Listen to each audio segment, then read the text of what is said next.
have a couple of announcements. Tomorrow at 6:30 in the hearing, the Herman Room at the library, is the aquaculture working group, if anyone wants to attend. I'd also like to announce that Cape Cod Healthcare will hold its next Falmouth Community Blood Drive on Wednesday, June 7th at Falmouth Hospital. Third, the Rotary, Falmouth Rotary, received the Presidential Award of Excellence at the Multi-District Rotary International.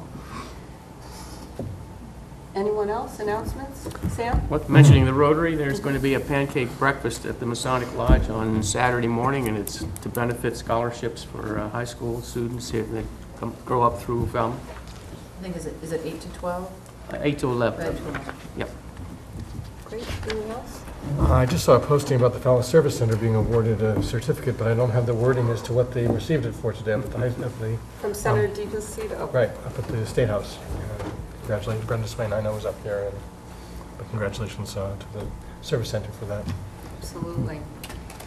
Next on our agenda is public comment. If anyone wants to speak for 2 minutes on an item that is not on our agenda, the rules include the fact that personal remarks about any member of the board, any person having business before the board, or any other individual are not to be allowed. Brian, you had something? Hi, Brian Nickerson, Lakeview Avenue, and I'm president of the Friends of Knobsco-Lite, and this is a 2-minute update of, thank you very much, the 2-minute update. We're in the 13th month. April 2016 is when the license was turned to the town, and then the town quickly turned the key over to us and said, do it all. And that's not the case, because I'm going to mention something very important that the town actually did. But I want to thank the Board of Selectmen and all the other public officials that came a week and a half ago to the lighthouse to get a public officials tour of the property and a briefing.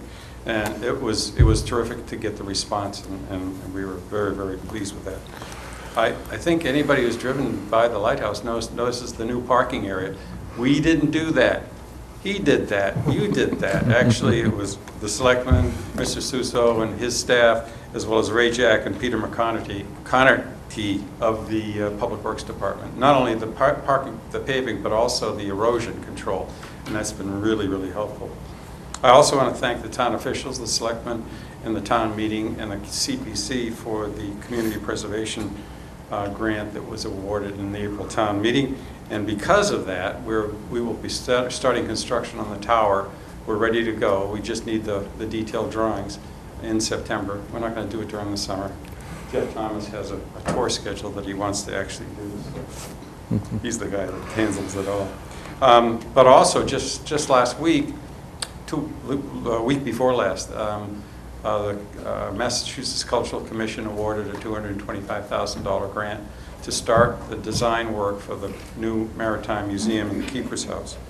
The Beacons of Light art tour is all summer long, 30 artists, and it kicks off this Saturday. It's unbelievable stuff. If you've seen any of them, you saw some pictures in on FCTV and so forth.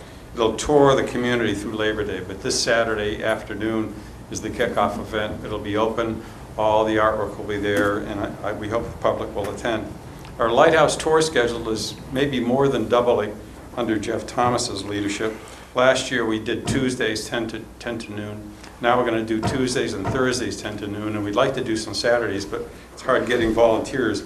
But last year we had the largest, the most expansive tour schedule ever at Knobsco-Lite. This year we're going to at least double it. So that's a great service that this town is providing to its community.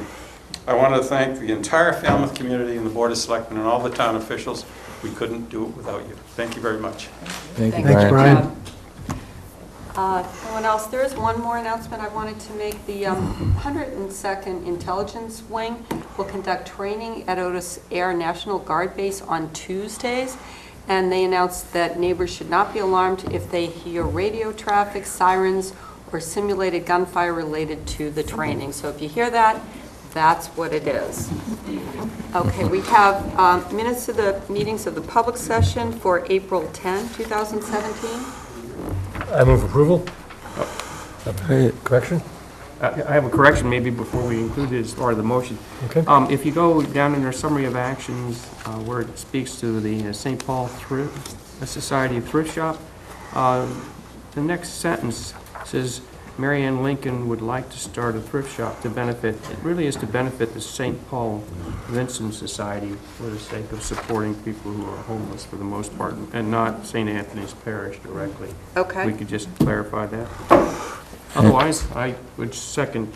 And I just had one other comment about the LIP application for the Barrows Road project. So on page 1, we're suggesting removing St. Anthony's Parish and just reading right to benefit St. Vincent de Paul. Correct. Okay. Exactly. Go on. Just that in the comments on that LIP application, that's What item line, number Doug? 2. I'm sorry. Item number 2 under business. To business, okay. And I just want to remind the board that one of my biggest concerns was not just the density, but the fact that the town was contributing almost $1 million to the project, and I wonder if that's really, that was my biggest question, was whether or not it's appropriate that the town be funding $1 million to basically a private Okay, we'll add that. between the land and the 50,000 per unit subsidy. So it's a lot of money. Okay, any other edits? No. And Doug, you've changed I move with your those two, motion? I'll make a motion to approve with those two changes. Second? All those in favor? Aye. Unanimous. Okay, the minutes of the public meeting, Monday, May 1st. I move approval.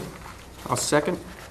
All those? I do have a question, though, just as part of discussion. On page 4, we talked about needing to think about changing the bylaws because they restrict parking to no more than 1 hour, and we want to see them move to regulation, and I just didn't know who's responsible for kind of starting that process of making sure, because I think that requires a town meeting vote, is it not? Yep. No. So I just want to put that on somebody's action item list so we don't lose track of it, because that has to become an article in September. Mr. Suso? Certainly, no, happy to include that.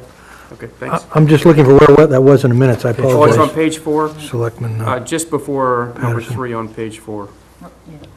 There are a Okay. couple of edits that our secretary made on the first page, last paragraph. It's Lauren Valley, V-A-L-L-E. On the second page, second to last paragraph, it's Lieutenant Colonel Nathan Hipp, H-I-P-P-E.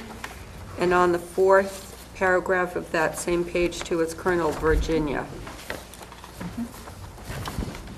And I think just one other correction, on page 3, it's the 5th paragraph.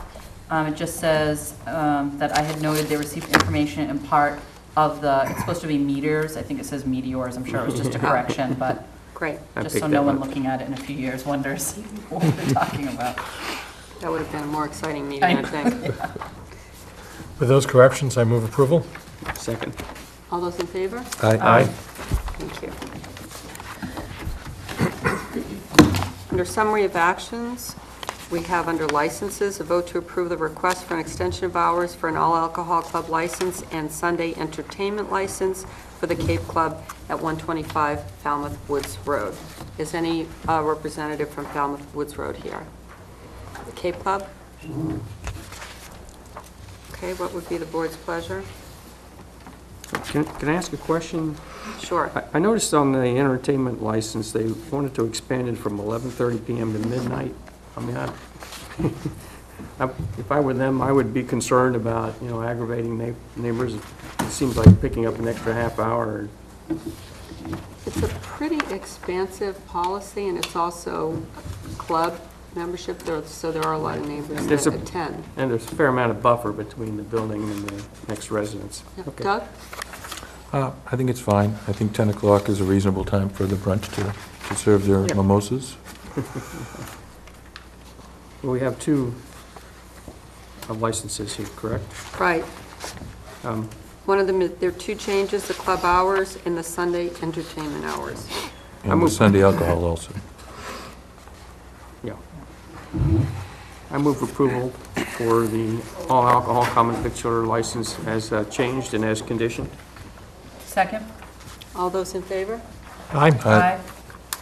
Okay, passes.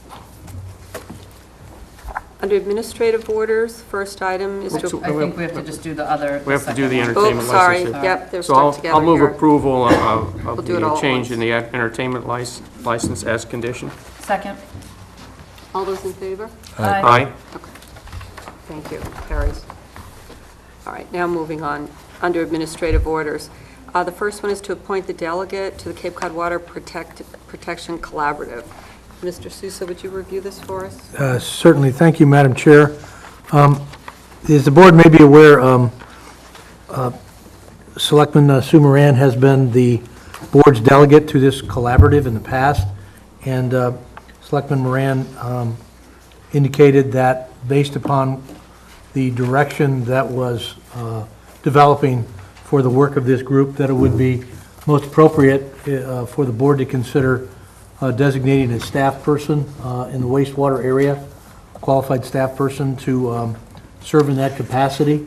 And we spoke with Public Works Director Ray Jack and indicated in our discussion with Ray that, subject to the board's concurrence, I would certainly recommend that Ray or his designee be appointed as the delegate to the collaborative, succeeding Sue Moran, if that is the desire of the board.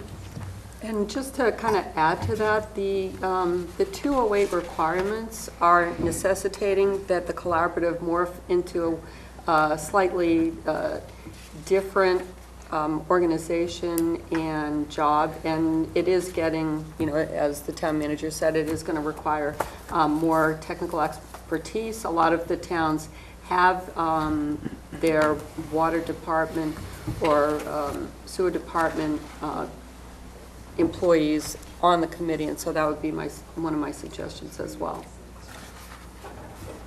Well, can I ask a question, since you've obviously been involved in this for some time, but how does the role of the town differ from the collaborative as far as the 208 plan is concerned and the responsibilities for mitigation of nitrogen loading in our estuaries? It's an advisory board, and it intersects essentially with the 208 plan, which is going to be managed by the Cape Cod Commission.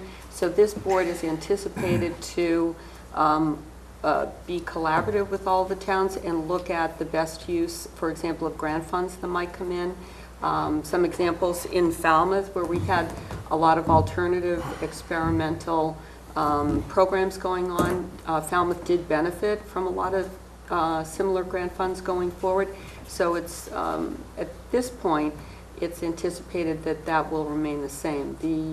The Assembly of Delegates is in fact scheduled to vote on the mandate of that board Wednesday. What I'm struggling with is, I know that in previous discussions about the 208 plans, that each town is responsible for managing its own nutrients, if you will, and nitrogen loading of our estuaries. Right. So we're the ones that are going to have to make the commitment. So I'm not quite sure how the collaborative, other than being a source of information, actually helps us. And I'm just trying to clear it up. I'm not trying to object to this. Sure. I think Ray would be an excellent person for this. I know his expertise includes stormwater management, so not to mention wastewater treatment, and for that matter, even freshwater. So it's source of information, as you said, and it's also participation in recommendation of grant funds. On a more regional basis. Correct. I mean, sort of looking at it at that regional level. So, I mean, the town is still doing it, but it's just that next level that perhaps some of the grants are more regionalized or... Collaborative, sure. Yeah, okay. Exactly. Is it more like a think tank of sharing ideas? In part, yes.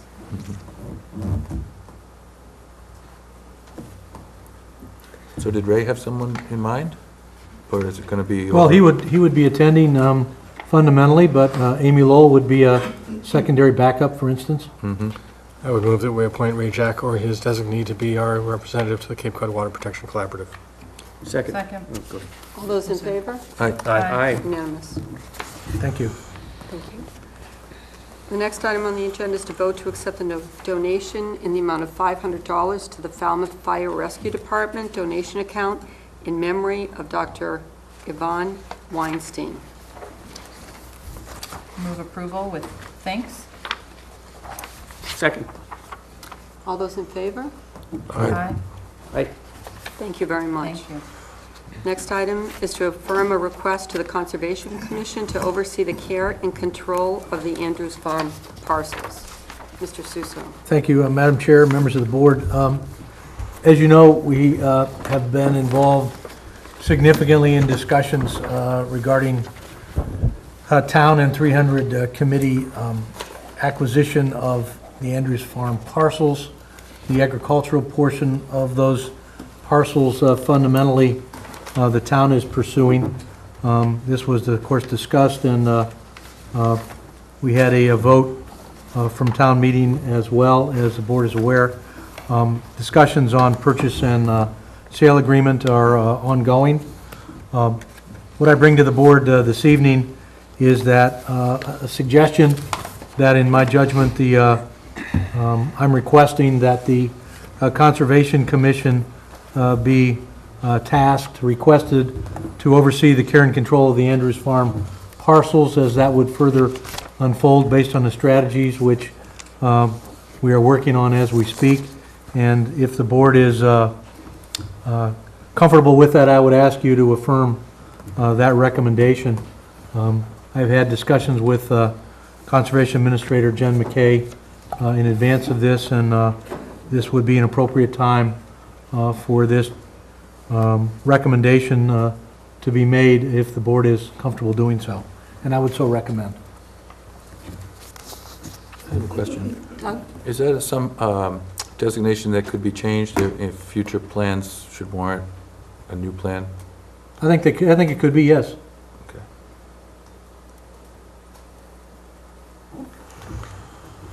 There are some towns that use the Agricultural Commission that have the authority to be able to oversee farm parcels. Correct. That's something that requires, I believe, a town meeting passing a bylaw to accept that part of the regulation. I'm not certain about that process, but I certainly concur that in some locations the Agricultural Commission has been tasked with that.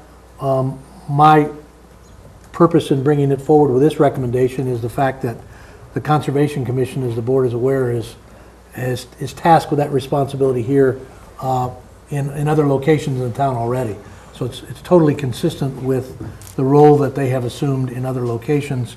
And given the regulatory nature of the Conservation Commission, unlike the Agricultural Commission, their makeup is a little bit different as a result of that. And their ongoing vitality, I think, is reflective of that. So I just think it is consistent with the role that's been identified and requested of them in a couple different locations as it relates to agricultural use for land that the town currently has title to. And this would just be an extension of that. And so just to clarify for folks, and just for myself as well, certainly if this were the case, it doesn't negate or infringe upon any of the plans to have agricultural activities there. I know sometimes people Correct. hear conservation and they think it's sort of, all, what's the The word? brakes on other Yeah, uses. exactly. Open space only. Right. Yeah, Space, so, right. I know that there was a lot of energy and excitement around the idea of, the potential for farming there, and this wouldn't impact that in any way. Correct. This is totally consistent with that initiative. And Yep. keep in mind, the other farm, there's a name that just escapes me. Steve Peterson. Peterson, thank you. Right. Which is under their care and control and is, has been involved in farming activities consistently. Recently, there was a turnover, of course, but that has not changed that determination that we would like to keep that in agriculture. So yes, this is totally consistent with the direction that's currently underway, and I bring it to you in that spirit. And so what would be the board's pleasure? I move that we endorse the town manager's recommendation. Second. All those in favor?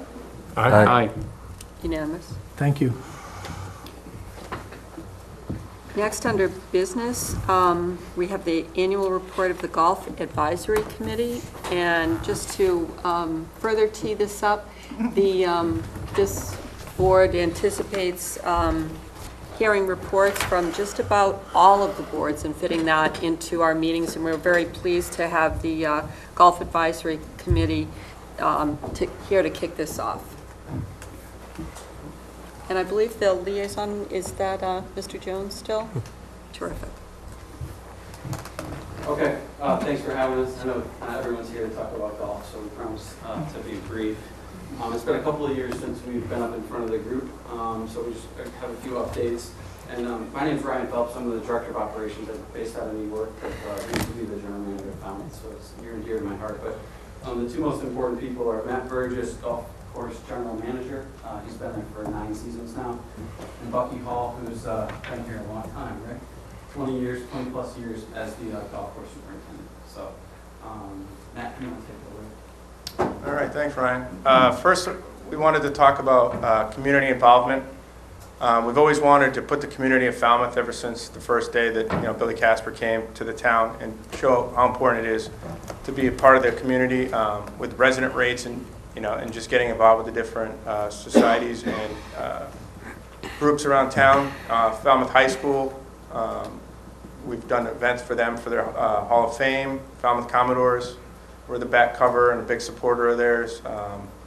St. Vincent de Paul, we do 2 different tournaments that support that. World's Largest Golf Outing is our own initiative, but it gives back to veterans, especially with Otis being so close by. We definitely get a lot of support from them. And just being a part of the Cape Cod and Falmouth Chamber of Commerce's and the Angel Fund for the Masonic Marine Lodge in town as well. We do their annual tournament every year. Staff training is very important. Safety first is something that we instill in all of our coworkers. We have our own in-house training program called Ace the Guest Experience. It's a pretty in-depth customer service training. How we want to treat our guests at our golf course. Everyone is tip certified that works at the golf course as well, and obviously preventing over-serving is extremely important to us at the club. And we monitor a lot of this. We have secret shops. This is just an example of one that we had. It's a pretty intensive. It's how many questions is it? 60 questions, 60 bullet points where we don't know who they are, when they're going to come. It's a national company. And they come out and they shop us every part of our business, from whether making the reservation to arriving at the facility, checking in, how they were treated on the golf course itself, food and beverage, and we get scored on it. And it's a good learning tool to see how someone comes to our facility and perceives us, and it's also a great training tool, whether positive or negative. It's great to reward a coworker for doing a great job, as well as it is, unfortunately, sometimes if we get marked off one, it's also a great training tool. Player development programs, trying to grow the game of golf is something that we definitely try and do our part in. It's the future of the game, it's the future of our business. But a lot of good stuff comes with it too. We have Women's Golf Day. Hopefully the weather cooperates. It's a worldwide program. It's a 4-hour session where ladies can come to the golf course. It's 2 hours of instruction, 2 hours of on-course. And then there's a little get-together at the end where we can kind of tell them different things that we do at the club that would benefit them. And it's just a good chance to talk with each other and maybe become friends and have future golf partners with each other. We also have the Falmouth Adult Education we started that's last scheduled year. for tomorrow, right? What? That's Tomorrow. scheduled for tomorrow. Yep. Yeah, we have about 30 signed up, so it should be a good group. We still do the Rec Center Junior Golf Program, boys and girls high school golf teams, Morris Pond and Lawrence Schools after-school programs, Cape Cod Junior Golf Association, and the PGA Junior Tour site in the summer months. And this year we're starting the PGA Junior League. So we're definitely, and kids, and as always, we're proud of, and we kind of are one of the first clubs to do this, is kids play free with a paying adult on our 9-hole golf course, which, as we all know, I mean, golf's very expensive, and to be able to bring your entire family to play golf, it really cuts down on the price and exposes a whole younger generation to the game. Bucky's, been, with the company since, well, actually, he was on the worked for the golf course before, and ever since Casper came on, Audubon International, he's run with this. He enjoys doing it. It's just basically preserving the golf course as a certified Audubon cooperative sanctuary. It's a ton of work, and every couple years, he has to get recertified, and he does all the tough work to get it done.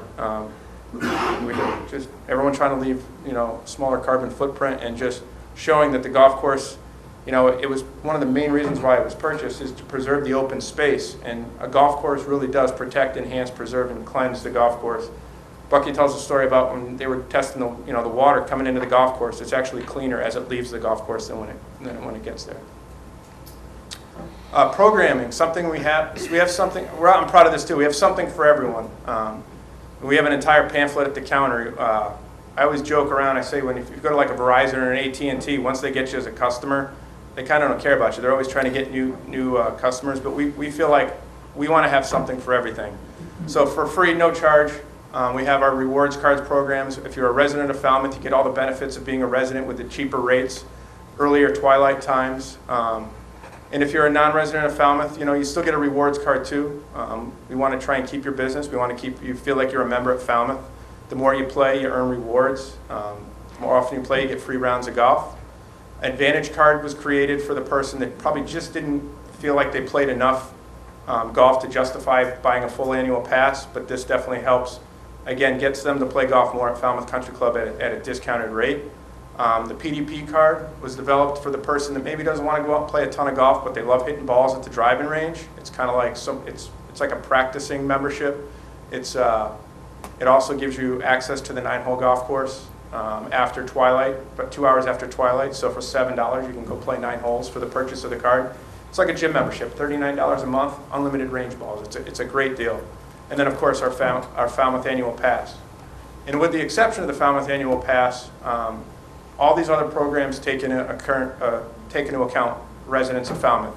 You get preferred pricing by being a resident of Falmouth. You also get preferred, like I said, tee times. We even started twilight is an hour early for the Falmouth residents so they can get out ahead of the public and play. Programming, driving business in other areas. We have a big marketing team back home in Virginia that helps us put out all these great marketing collateral, whether it's an Easter bundle where you buy gift certificates. We do different themes, coming up, whether it's Father's Day, Mother's Day, Easter, July 4th, just to try and attract guests to the club for whatever discount we want to give. Something we started day one, Falmouth Appreciation Day. Every Patriots Day, it's $1 for a green fee, as long as you're a Falmouth resident, or Mashpee.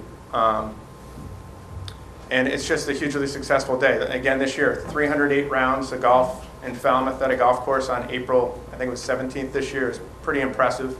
I mean, you got to charge $1 to do it, but it's still, and we also do free food from 11 to 3, and I think most of the people who come out really enjoy themselves. It's kind of one of the first times I played golf that year, and it's just a great way to start the year, meet the staff, and everyone does definitely appreciate it.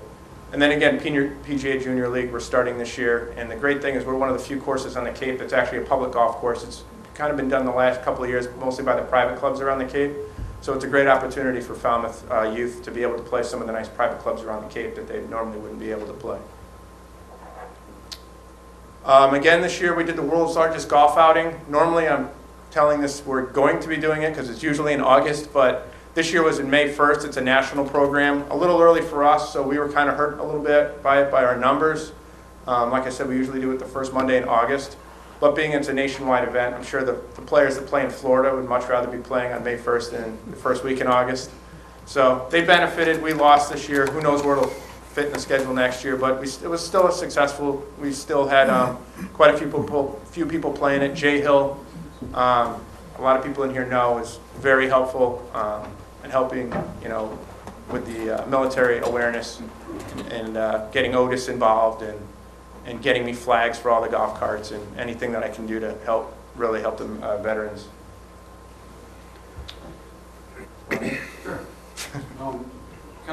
We left our marketing person at home, but I'm going to take a few of his slides. Won't bore you with too much of this, but we do a lot of data collection as a company. So when you come in, we try to get your email and your address, one, to prove residency, but two, so we can track your behavior. And what we do is we try to send targeted messages to our customers, so messages that are relevant to you and not necessarily something that will just go into your spam box. So that may mean if you're a weekend-only golfer, you'll get weekend-only messaging. If you're a female golfer, you'll get female-specific messaging. So we have some blanket emails. We have over 30,000 contactable customers in our database. So that continues to grow every year, but it's just a very good way for us to reach out to our guests, and it's almost free. Excuse me.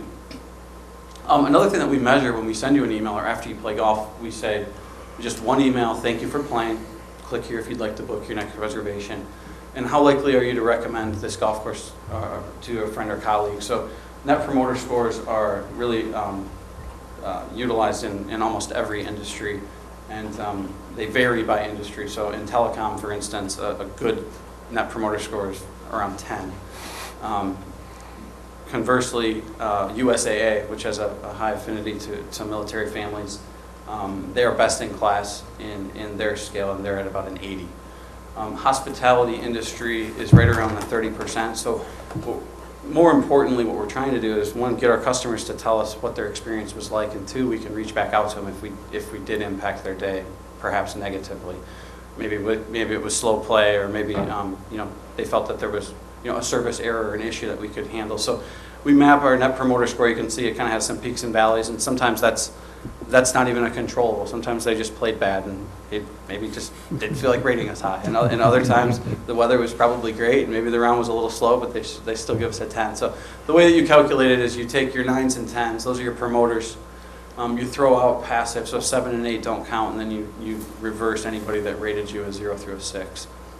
So it's a good measurement. We started doing it in August of 2014, and it lets us know how we're doing. Another thing, because we do capture a lot of data, we can tell where our golfers are coming from. So this is kind of the 50,000-foot perspective, but it does help us when we're spending our hard-earned marketing dollars to target areas where the getting is good, and then if we see a few areas that are lighter, that are close by, that may tell us that we have an opportunity there as well. Online reputation becoming huge, very important for us. In fact, quick fact, 80% of consumers check online reviews prior to making a purchase, so it's becoming critically important that your online reputation is intact.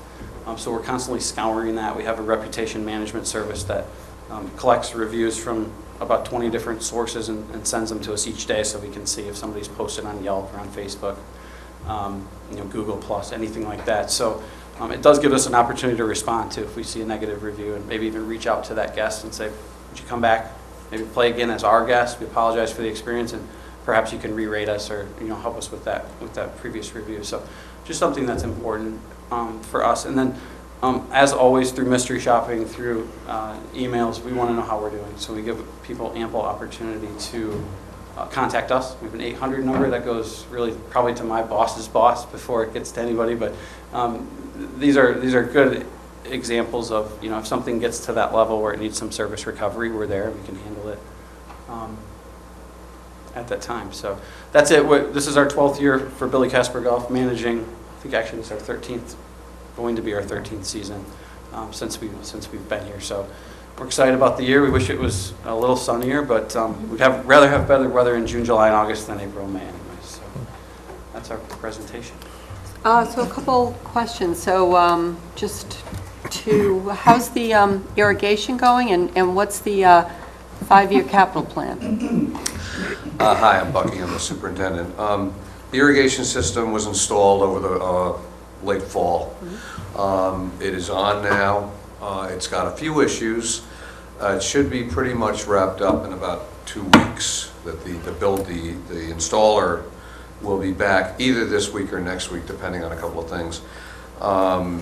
Just a few, odds and ends, cleanup things. There's one pump house that needs to be completed, and basically we're waiting on that. As soon as that gets completed, the project will be signed off on, and it'll be ready to go. But right now it is up and running. I ran the whole thing today, believe it or not. We have to keep trying it. One of the things you do when it's brand new like that, just keep turning it on and off and on and off and on and off and find things that might be wrong. And so that it's going great. It came in under budget, and we can already see differences out there. We've been throwing a lot of seed on the ground in areas that never got watered before. And just for example, behind the 18th green is growing beautifully, not because of the irrigation, because it won't stop raining. But you know, I can see from the years I've been there, the difference is amazing. Right. There's uniform pressure in the system where, you know, a mile away from the pump house used to be half the pressure it should be. Now it's right where it should be because it's been designed properly. Good news. So it's great. Yeah. Great. And going forward, the next 5 years, what do you foresee? Things that are needed on the course. You know, it's kind of like I was just thinking about that when these guys were talking. You know, you move forward agronomically, you try to keep improving the turf. Obviously, the new irrigation system is going to make a huge difference. And then you add sort of bells and whistles. Right now, I'm working with Jim Grady from the DPW. We're putting in new post and rail fences on Old Barnstable Road where they just redid that whole road. And this is sort of one of the finishing touches. So we're always trying to improve the fences and some of the safety features and things like that. The quality of the turf is quite good. You know, it's like a bridge. You just keep making it better and better. You know, just kind of doing the same things over and over. As far as Audubon goes, that's an ongoing thing. We have to recertify. I think it's every 2 years with them, and you know, it's a good collaboration. You know, what I found when we first got into it, it was kind of daunting. You know, like, oh my God, what are they going to want? Well, it's all stuff we've been doing all along. You know, creating habitats for all the animals that are out there, noticing. When we built the new 10 holes, I think it was like in 2001 or so, you know, it created an environment for hawks. Red-tailed hawks went from seeing them occasionally to they're everywhere. Creatures that live along the sides of fairways, you know, right in that area, and you know, so it's been a really nice experience. Like I say, it was an awful lot of work. My wife did an awful lot of it. She does all the gardening there, and you know, identifying what's just a garden that's nice to look at and what's one that the animals are actually benefiting from. So as far as what's in the future, more of that, you know, I mean, yeah, just creating more of the same, like, and beautifying. I want to put up, now that we have water in places we didn't have before, I'd like to create a few more wildflower fields. You know, again, that's a great thing for the birds. You know, but keeping at the same, one thing that's really, I think, unique about Falmouth is it's a fantastic place to learn to play golf. That 9-hole course, you literally cannot lose your ball, which is, you know, when balls are $4 to $7 a piece. Why are you mentioning this to me? Thank you. This is the PR part. But anyway, you know, it has a lot of pin placements. Again, it's a great place to learn how to play. And I think for a town course, it's perfect because you can go out there as a great golfer and have a lot of fun. And if you're not a great golfer like the other 95% of us, you can have a good time. You know, so. Terrific. Thank you. Okay. Anyone else? Great report. Very Thank much you. appreciated. Madam Chair, may I just Yes, make a Julie. comment? Sure. I just wanted to acknowledge what an extraordinary partnership the town has enjoyed with Billy Casper Golf. I know our colleagues here have made reports each year to the board, and it's really been extraordinary. And I think that this evening's presentation is a good indication of that. And what we've been blessed with is a terrific group of professionals as embodied by Ryan, Matt, and Bucky here this evening. We've been very fortunate to have such a talented group of individuals managing operations and working on the town's behalf in this partnership. So I just want to acknowledge that formally and thank them again in this forum. And if I could also, Madam Chair, I wanted to note that on the Golf Advisory Committee, Chuck Eastman, our past chair, is retiring from the position as chair, retiring from the Golf Advisory Committee. But Keith Schweikel, who I think is with us here tonight, thank you, Keith, is taking over as chair and we certainly welcome that, so I wanted to acknowledge the importance of their involvement as well. Congratulations. Thank you. One question I did have on numbers. The past few years, the Falmouth Country Club's numbers have stayed steady or risen, while everyone else is going down. Have we been able to manage that again in this past 2 years? Yeah, we have, in fact, the last 2 years, the town has earned an incentive over and above the rent fee. So the news is getting better. Great. We did kind of stay the course for call it the downturn in 9, 10, 11. Some of it was downturn, some of it was weather. But rounds have been up in the past 3. 2015 being about as good as we've ever had. 2016 right behind it.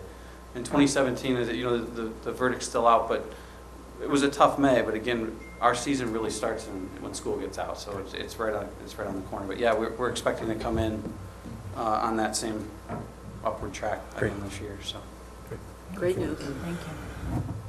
Great. Thank you, gentlemen. thank you. Thank you. Thanks. Thanks, guys. Next on the agenda, we have report and authorization of the town manager to execute a contract with the Cape Cod Commission for historical preservation services to the Historical Commission. And I saw Ms. Goldman come in. Do you have a presentation? I do.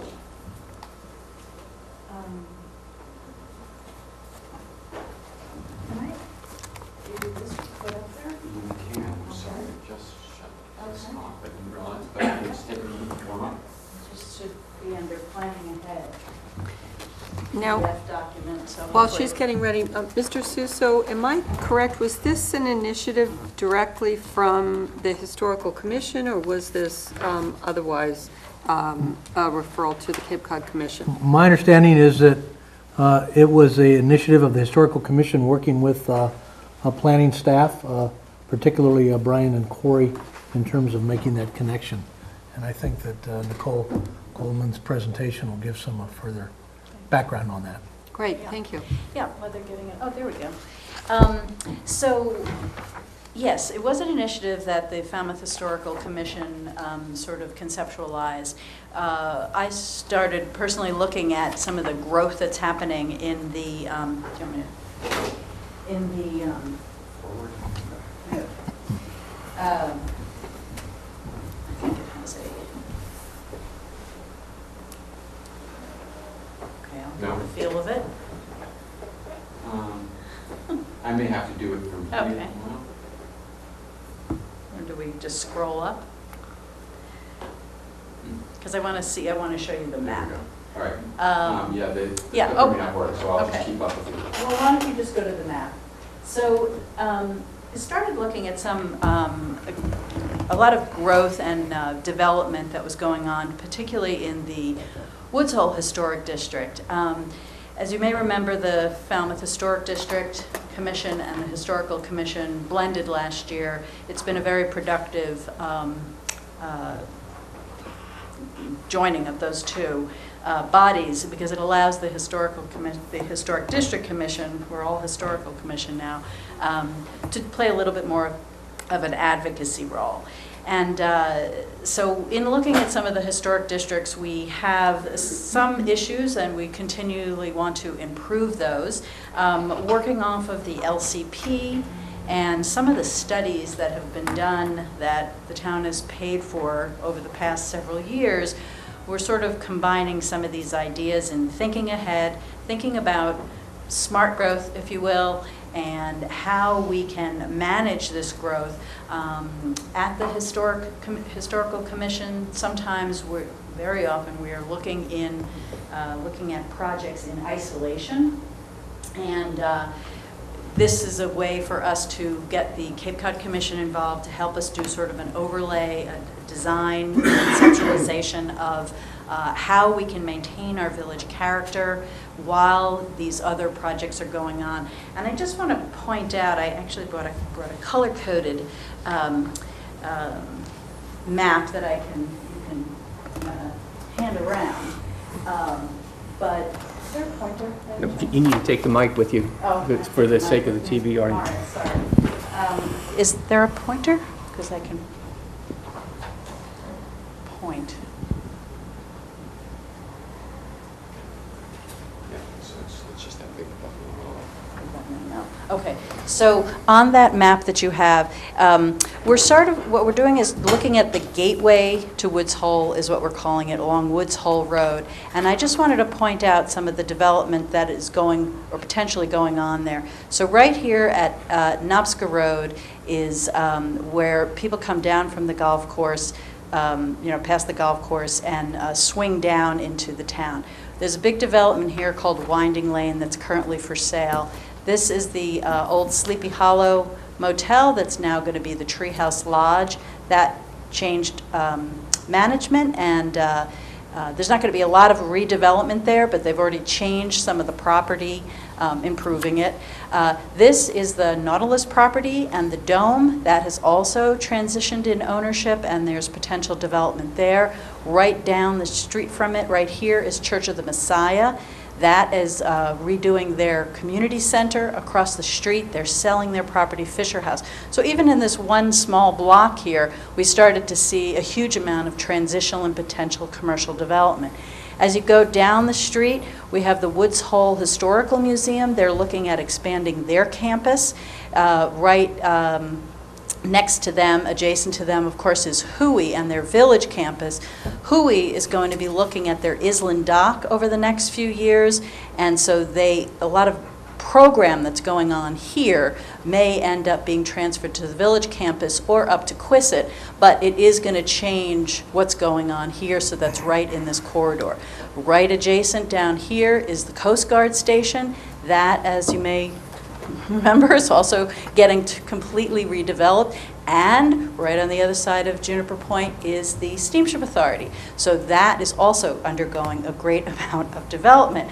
And it just became clear to us that it's hard to understand how each individual project is going to impact. We want to be able to have an overarching look. So we asked the Cape Cod Commission to give us a project scope, which they did. You can go forward, I guess. They restricted their look at this area to some very specific. It's very big. You want it smaller? Well, I want to. It's not a presentation file, so. Okay. that's why You know what? it's It's not necessary. I'm just going to go through the high points here. They're going to look at the studies that have been done to date, and they're going to incorporate the information that those recommendations that were made there. They're going to help us to also identify and map the inventoried historic properties, both inside and outside of the district. So these are some of the ones that are under development. And they're going to also look at, so as I say, village character. They're also going to look at what is the pedestrian access here? What is the bicycle access here? What are the elements that will bring us the village character or maintain the historic village character in that area? And there's also vista opportunities right next to Little Harbor. There's kind of a no man's land area that's, it's all part of the state highway. And my personal feeling is that it looks like a highway, so people treat it like a highway. And it goes very fast, and we would like to, I think, slow it down, make it feel like you're entering a village, and we're looking at crosswalk opportunities. Another sort of inconsistency that we have in the historic districts, a problem that's, you can keep going forward, winding lane, planning ahead. So this is the local, so what the local comprehensive plan told us was that we wanted to have collaborations such as with the planning department, and to actively reuse our historic buildings, promoting the preservation of the town's past, et cetera, making a commitment to guide our growth. This is what was recommended. So throughout Falmouth, we have inconsistencies in our historic districts. There are, you may have seen it on the map that we just showed, sort of the magic marker approach to how the historic districts were created. They simply took a pen and lined it down. If you fell in the district, you're in the district. If it didn't bleed over to the other side of the street, you weren't in the district. So we're trying to sort of make it more uniform. We do not anticipate adding any properties to the historic district.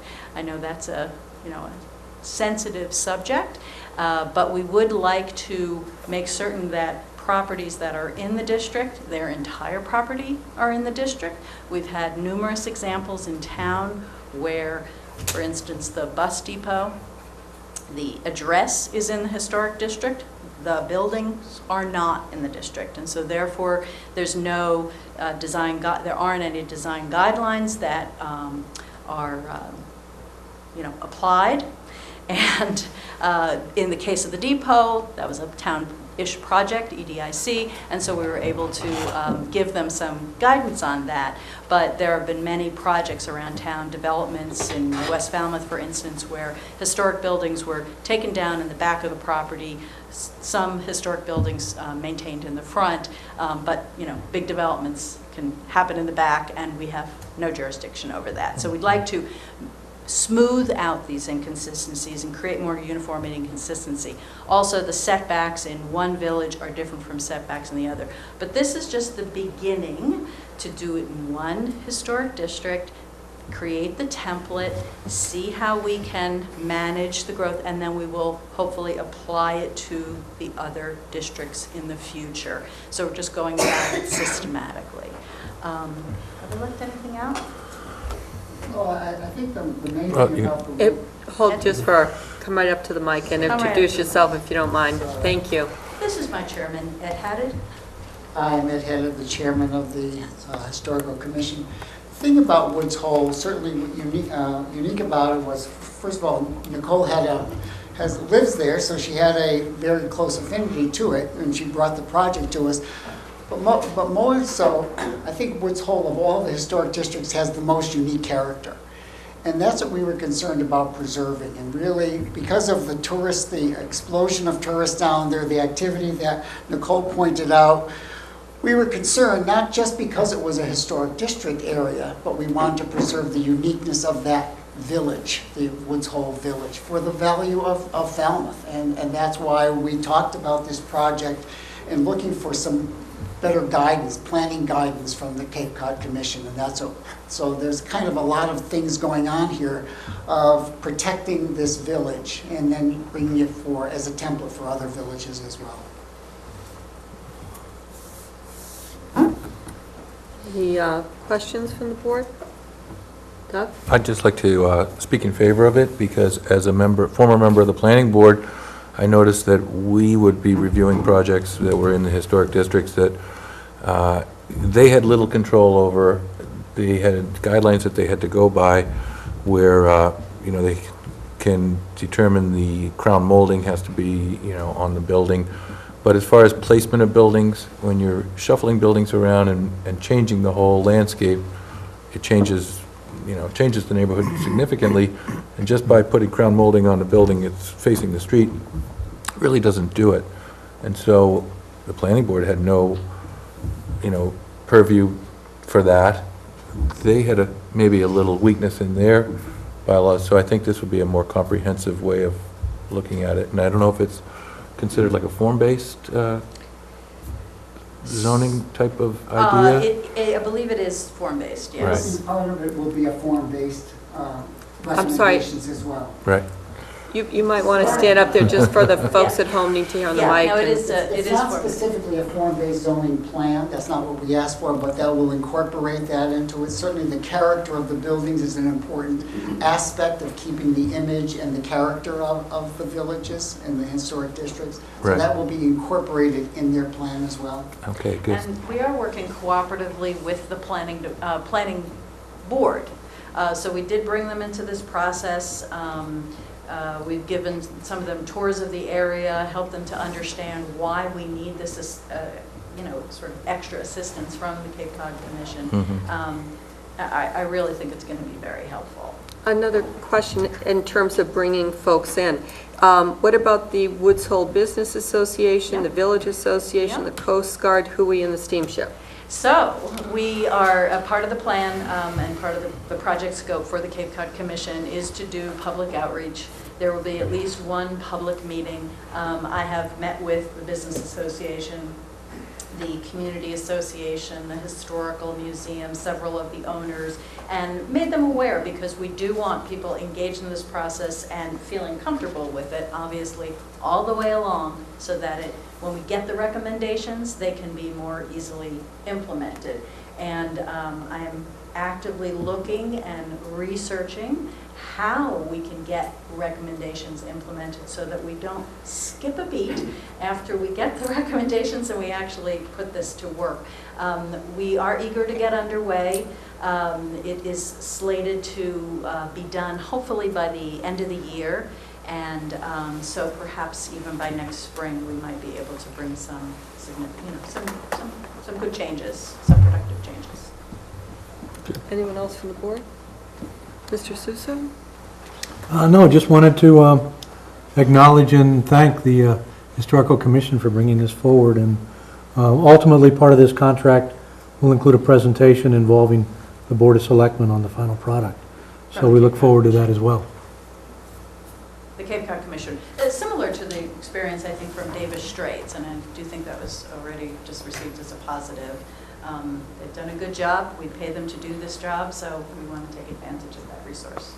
I think the nice part about this project, from our perspective, is it's going to be a collaborative project, and maybe one that the town would like to have, with the planning department, maybe zoning department, public works, certainly historical commission, Board of Selectmen certainly would have their input into it. So it definitely has to be a collaborative project, which is good. We work in silos, as I think we're all aware too often.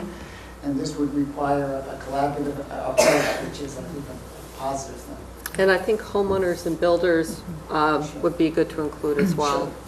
And I like the idea of it being a template for the other villages also, so it's one that we start here and then see how we can expand it to the other ones and use it for in the entire town. I would move to authorize the town manager to execute this contract with the Cape Cod Commission on behalf of the Historical Preservation Services. I would second. Any other discussion? All those in favor? Aye. Pass, congratulations. Thank you. Great work. Thank you. Okay, next on the agenda, we have a lengthy list to interview, vote, and appoint committee members. First, we have incumbents on regulatory boards, the first one being the Conservation Commission. We have Mary Schumacher, whose term ends June 30th, 2020, as she has expressed interest. We also have Steve Patton, currently an alternate, which wishes to be reappointed to the full position, term to June 30, 2020.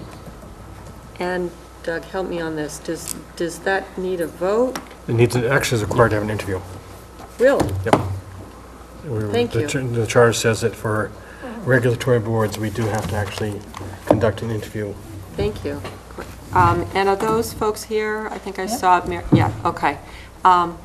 Mary, you're closer. Do you want to go first? Can I ask a question? Are there two openings for full-time?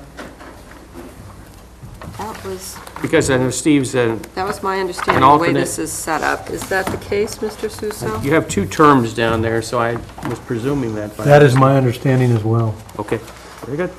I believe that if we just double check, there's a little cheat sheet that we were given, Am I- and I didn't go far enough into it. Yeah, Thank but you. that's sort of supplemental. yes, I guess it is, okay. Mary, Thank welcome. you. Mary Schumacher. Past year, I've been serving as vice chair. My first appointment to the Conservation Commission was at the end of 2007. So I've spent quite a bit of time on the board, but I did take a rather long hiatus in 2012 and 13. My reasons for wanting to serve and continue on the board are, first of all, personally, I believe in community service and involvement in something of consequence to the town. And I feel that the charge of the Conservation Commission to protect our natural resources, and particularly the wetlands and the interests that they promote on behalf of the public in Falmouth, are increasingly important with what we're seeing with sea level rise and just the increasing seriousness of problems caused by natural hazards, particularly along the coastline.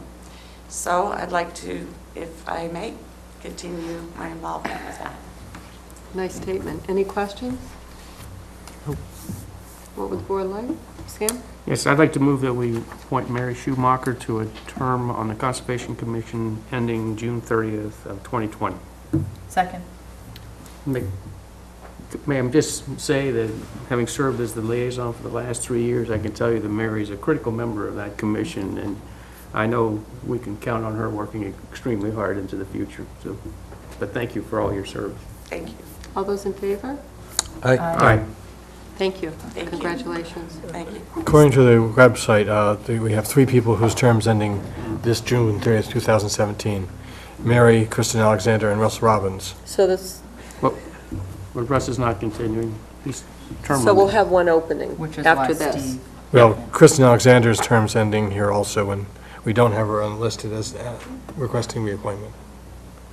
Right.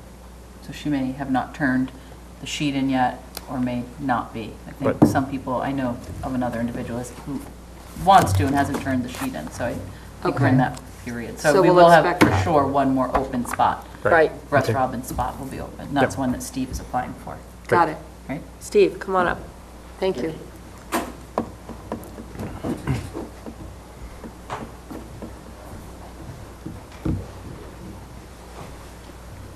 Hi, thank you. My name's Steve Patton, and I live on 30 Rosemary Lane in East Falmouth. And as a representative of the commission, in the time since you've appointed me, I have to admit it's been mostly a learning curve so far. There's an awesome and, not to use the word tedious, but exacting regulations, and learning what A zones and B zones and various other entities that we regulate as a community. But the expertise of the commission has been very important part of my learning. They've been very generous with their time. And the staff, I think, brings programs to us that are carefully vetted before they arrive with us. And I think the expertise that I bring is common sense and an ability to look at things from the perspective. I don't have the financial resources of many of the applicants, but many of our applicants don't have those financial resources either, and they're looking to do simple things. And I think the projects that have come to us that have get a -2, which I originally thought meant they were bad, but it turns out that means that they don't have to go through the process. I think the staff has been very careful in evaluating those projects, and we're able to move many of those through as well. Overall, it's been a very enjoyable experience for me personally, and hopefully I have benefited both the town and the commission. I've certainly got to see a lot of really wonderful properties, and have learned how to carefully evaluate them during the time that I've served thus far, and I would appreciate your recommendation for appointment to a permanent position. Thank you. Thank Any you. questions? Yeah, Steve, I didn't hear you mention what your professional background is. What experience did you bring to the commission? I have a business degree from Pennsylvania State University, and I worked for about 25 years in managed healthcare. And the last 10 years of my career, I ran a community development corporation in Worcester. We built affordable housing and worked to try to work on goals of economic justice within the communities that I served there.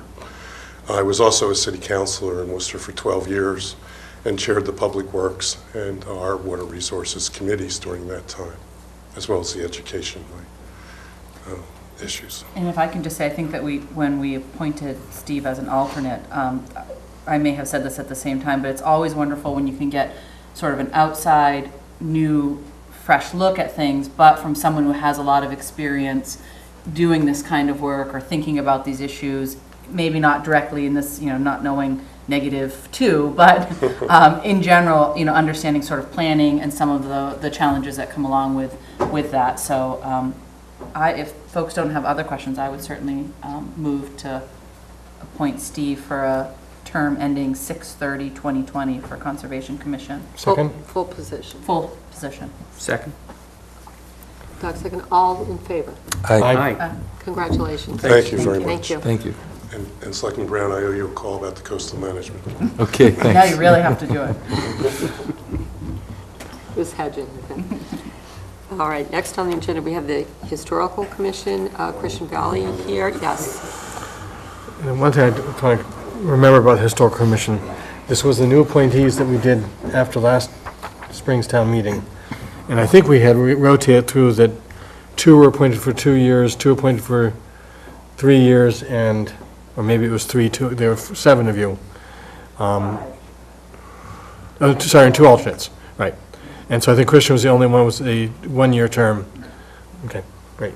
And so this will be for the term through June 30, 2020. Right, but the reason he's coming back now is because we did Got that. 2 for We 3 changed years, it. 2 for 2 Got it. years, and 1 for 1 year. And I think we almost were thinking someone had to be 1 year, and Christian draw the short straw. And yet he's back. Yeah. Welcome. Thank you. Christian Valley. I live in East Falmouth off Davisville Road. Similar to what Steve said, I too have had a pretty steep learning curve the first year, but Nicole and Ed have been terrific in helping me sort of understand the process. I feel like I've gotten my feet underneath me finally. And, serving on the historic board gives me a chance to serve the town, which I think is important. I have 3 young children in the schools, and I have a business in town. And I think it's important to give back, so this gives me a chance to do that. I'm also learning quite a bit about how the town kind of works, and so it's also self-serving for myself. It's interesting to see how things come together, and there's a process that occurs, and the end result is usually very positive, and so it's nice to see that process. And like I said, I'm learning quite a bit. And I think I bring a pretty good perspective to the board, being a local builder in town, and try to offer my insight when I can. So I would appreciate it. And the makeup of the Historical Commission does have some suggestions as making sure a number of different boxes get checked off on membership of the committee. And so Christian's experience as a builder is very important for this committee. Doug? I'm happy to have Christian continue. I'm glad he's willing to serve, and I move that we appoint him. Second. Thanks. Sorry. For a 3-year term. Include the term. For the term ending 6/30/20. Second. All those in favor? Megan, second. Aye. Aye. Thank you. you. Congratulations. Thank you. Now, non-regulatory, We don't have to have interviews for non-regulatory unless there are contested seats. And so in for which the- case, The Waterways, we are supposed to have there is interviews. contested. Right. Okay, so we have 3 folks interviewing. Is Jeff Thomas here? He is. Great. Okay, Dan Shear I did not see. And Kevin King. Kevin King is here. So let's take the first 2 interviews. Jeff Thomas? Hi. Hi. My name is Jeff Thomas. I live on T-Ticket Path. I just completed my 3rd year as a member of the Waterways Committee. This past year, I have been chairman. I bring to the table boating safety. I've been a member of the U.S. Coast Guard Auxiliary for several years. I've got a lot of qualifications. Boating safety, education. I'm actually trained for search and rescue through the Coast Guard Auxiliary. So I spent a lot of time on these waters, specifically out of Woods Hole. So I know the town, and I know all the waters in the town. And I kind of bring that aspect to the town's government. I've also went through a learning curve the first year, the nuances of the Harbor Master's Office, the Marine Environmental Services, and how the town works. And like some of the other folks, I think I've done pretty well getting past that learning curve. And as I had mentioned, I've been chairman for the last year. So I retired 2 years ago. So I just wanted to apply some of my background. I was a professional project manager in high tech for several years, as well as a degreed electrical engineer. And I just wanted to give whatever expertise I can to the town. I think I've done that through the Waterways in the last 3 years. So I just had a desire to continue to do that. Thank you. Any questions? What do you see as the biggest challenge the Waterways Committee is going to have to be facing in the next few years? I think dredging is probably the biggest challenge. On the South Coast beaches, we have a 10-year comprehensive permit, and that's going to have to be renewed soon. Every spring, Great Pond, Green Pond, Horns Pond is now that's being enlarged, in Wacoit Bay. We're continually getting the sand from the beaches back into the navigable areas. I know, like right now, that we're relying on the county dredge in order to bail us out on that. We've got a dredging project in Wild Harbor. It's been delayed 2 years now. We did a really great Wild Harbor bulkhead renovation, but there's a lot of sand there, and now the boats can't get in there. So we're relying on time of year restrictions as well as permitting, which we've gotten passed. So hopefully we'll get that done this year. And I know in West Falmouth Harbor, there's a lot of issues with the water depth and dredging there. Mm-hmm. So I believe that's our biggest challenge. So is that a capital piece that we should be putting into the budget? We do have capital money in the No, I'm budget. saying a dredge. Oh. We've actually discussed that. Right.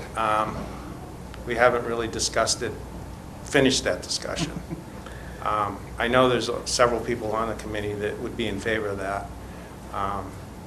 Before I was on it, they looked at that in the past, and I guess economically it didn't turn out that well, but now I think we're in contention with a lot of towns with a county dredge. And last year, as a matter of fact, the reason that we were late in Wild Harbor is the county dredge was up in Marshfield or something, that they got a job up there, and we kind of lost our time of year window there. So that is something that we should certainly look at. I mean, if we needed it that badly, initially, we would be using it, and then once maybe we were in a good place, we could be contracting out to the other municipalities or to Marshfield or to places, say, hey, we can come do your work once we're done with our work also. Maybe it's time to look into it, or maybe the Coastal Resiliency Committee will also be putting forward that as an idea, but it does offer us to give a little more beach nourishment in the immediate, if we have our own dredge to be able to do that. No, the county is looking at another dredge as well, so that's something that could be coordinated. Well, that's not really completely relevant to the question, but. Any other questions? No? So we'll take the other interview. Thank you. Kevin King?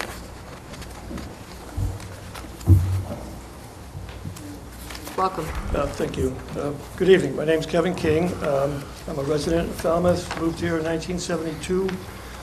A happy homeowner in North Falmouth. I've been attending the meetings for the Waterways since 2002. That's about 10 meetings a year that I've been attending. I've been waiting for things to slow down in my life so I could become a member, and that's sort of happening right now. So that's why I've applied. I have a list of background, experience, if you think that's necessary. Well, I'm kind of curious about the fact that you redesigned the Falmouth Inner Harbor Federal Channel. That would seem to be a bit relevant. Working for Horsley Witten Group, starting from 2001 to 2010, one of our projects concerned the renovation of McDougall's Marine. And part of my task was to redesign the North Basin to give them more slip space for larger transient boats. So we looked at the federal channel, working with the Army Corps of Engineers. So my task was to shorten or narrow the channel and propose that to the Army Corps so the North Basin could expand And working with all the partners involved, we proposed that. And the Corps signed off on it. It became a joint part of the bill, went to the U.S. Senate, and was passed. So I think because of that, after the town itself saw that you could now expand out from the town marina, I think that initiated their going ahead with expanding the town marina after McDougal's did their expansion. So there was a number of things that I did when I was at Horsley Witten. It's an environmental group. We worked with water, wastewater, stormwater, groundwater, watershed protection. And prior to Horsley Witten, I worked at MMR at the base. I managed the grad CAFIX, the CAFIX, the GIS, and the CAD group. And this extended a lot of experience working with the regulatory agencies, EPA, DEP, AFC, and U.S. Geological Survey. All issues dealing with groundwater, exposure of groundwater to the coastal ponds and to the coastal waterways. And because of that exposure, after I left MMR, I did the documentary Troubled Water, which focused on the water supply contamination on Cape Cod, focusing on the data of the PCE contamination from the water supply pipes. I don't know if you're familiar with that. Yeah. So my background in environmental and marine research has gone over the last couple decades.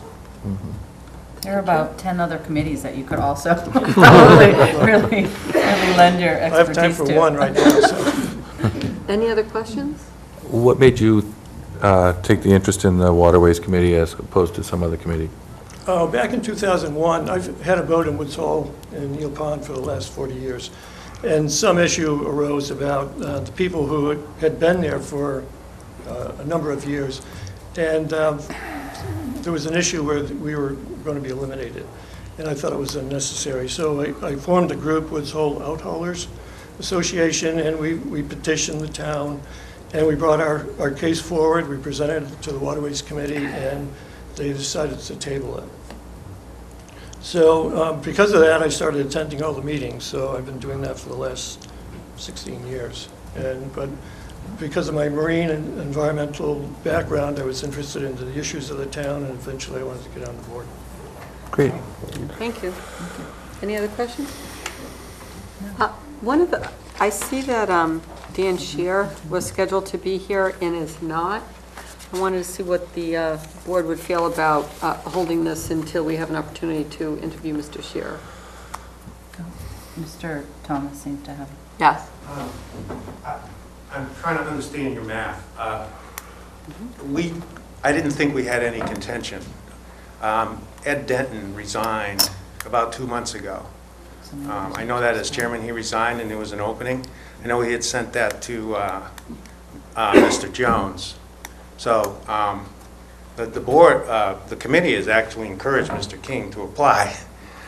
So I didn't think we had any openings that were in contention. So we have 3 applicants. Are you saying there are 3 openings? Yeah, Mr. Shear is also renewing. It's a 7-person committee, is that correct? I believe it's 6. All of our committees have to be an odd number, so Have to be. according to what we have right now on the website, is we have 6 members listed, and I think you're correct that Mr. Denton resigned, and so that Yes. was the 7th position. Yes. Which Yes. would mean that we would have 3 spots available. Okay. Yeah.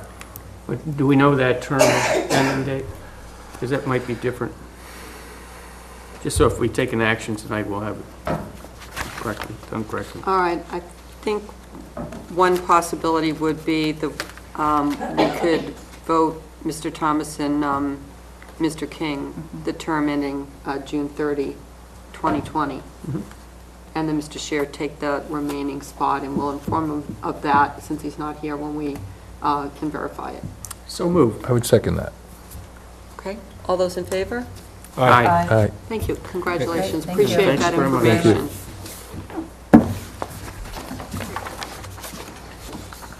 Okay, next we have vacancy on the Waterways. We just did it. I'm sorry. Waterways is twice. Right, because one was a Oh, new because applicant. that was the third one. Okay, thanks. Okay, so Affirmative Action Committee is next. And if I'm sorry. Go ahead. Madam Chair, we have a similar situation where we have actually 2 positions, not 1. I confirmed that today with Denise Coleman. We had an open position already, and then Lionel Hall had to resign. So there are 2 positions that are open For these what? 2 applicants. for Affirmative Action Committee. Oh, okay. So Great. we're actually Oh, not excellent. voting, we don't have, I don't know the term for Mr. Hall's position, what the end date would be, Okay, but we do have 2 positions open. okay.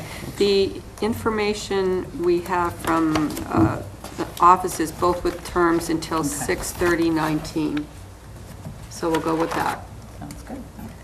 In which case, Patricia Oshman, thank you. Oops.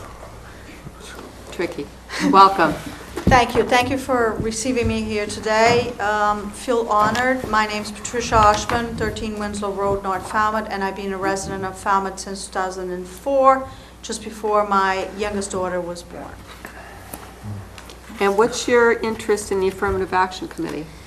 Well, jobs matter, education matters. I'm also a Human Rights Commission. Barnstable, actually, I'm missing my meeting tonight just to be here tonight, so it's an honor to be here.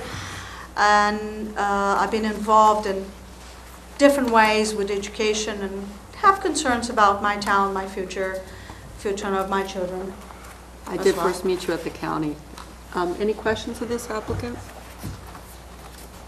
It wasn't clear what spurred your interest in the Affirmative Action Committee.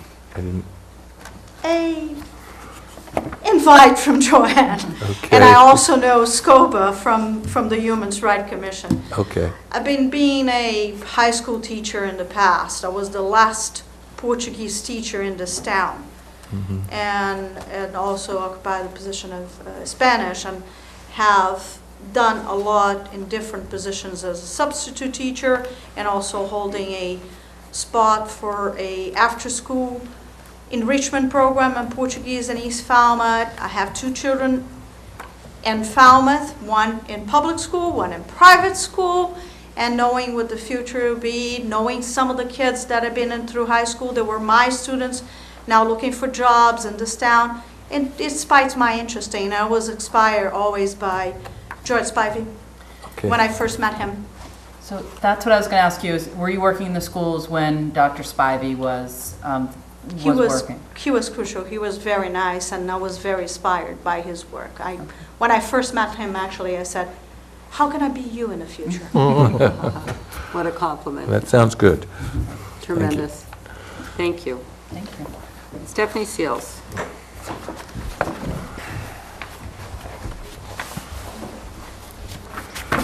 Welcome. Thank you. Good evening. Good evening. My name is Stephanie Seals, and I have applied for a seat on the Affirmative Action Committee.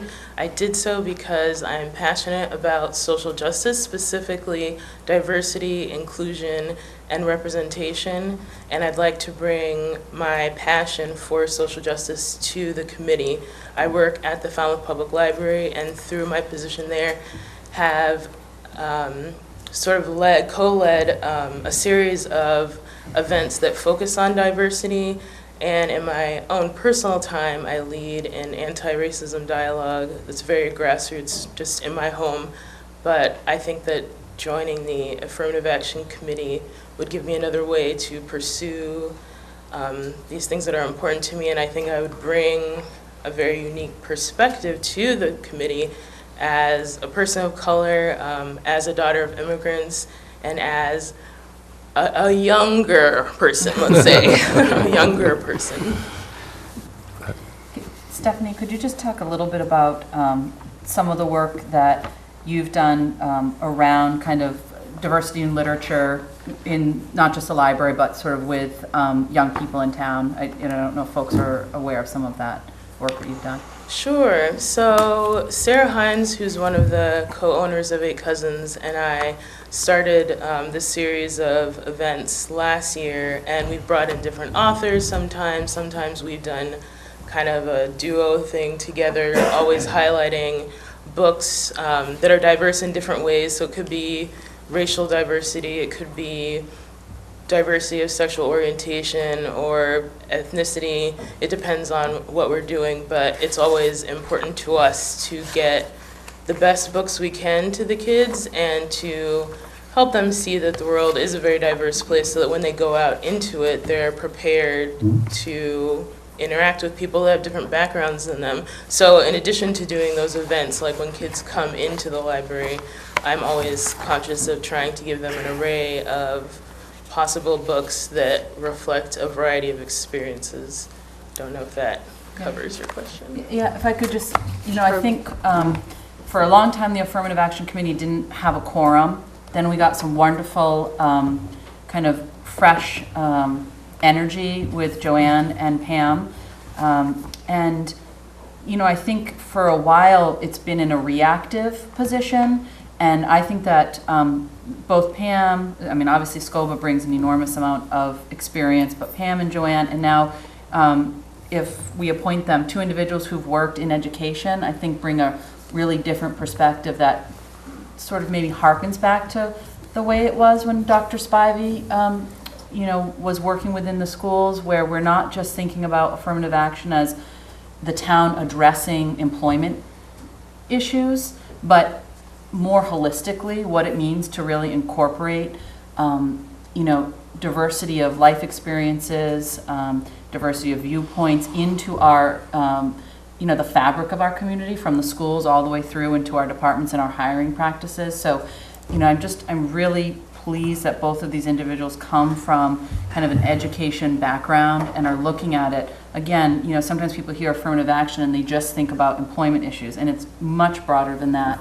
And Falmouth had a history of it being much broader than that, and I'm hoping that we can return to that model. So that's my little speech. Exciting. Sam. Being a person of color, I think, is also an important thing. My daughter is an adopted South Korean child, came to us when she was just a baby, but she had an author come into the schools who happened to share her Korean background. And the resonance that happened in that interaction was so obvious to us and all of our teachers, and I think to our classmates as well. So I think, I don't want to pick on the race as a significant characteristic, but I think it is important that somebody who comes with a different racial background can connect with somebody that shares that common characteristic. So. Definitely. Sounds good to me. So we can appoint both. We can appoint both. I move that we appoint both applicants. Is it the same term, or? Yes. It is June 30th, 2019 for Patricia Oshman and Stephanie Seals. So moved. Second. Thank you. Thank you very much. Thank you for serving. Congratulations. Great, thank you. All in favor? All Thank you. All in favor? Aye. Aye. Okay, we next have, for the Commission on Disabilities, one position, term ending June 30, 2020. And is Edmund Cochran here? Welcome.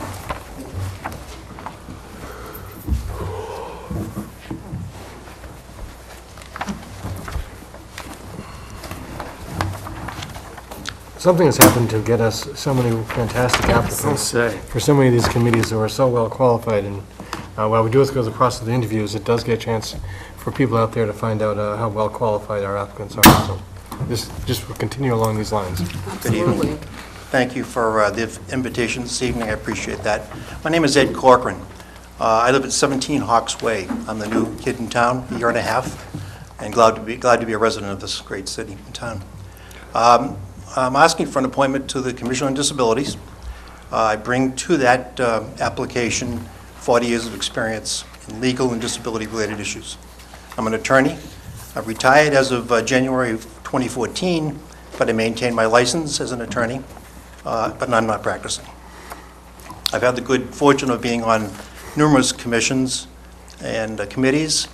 More recently, before retirement, I was the Governor's Workers' Compensation Council Chairman, and I did that for 20 years. I had the good fortune of being reappointed by both Democrat and Republican governors for those 20 years, so I showed no partisanship in regards to that position. I've provided a little bit of a background of myself there. Perhaps you'd like to ask questions relevant to that.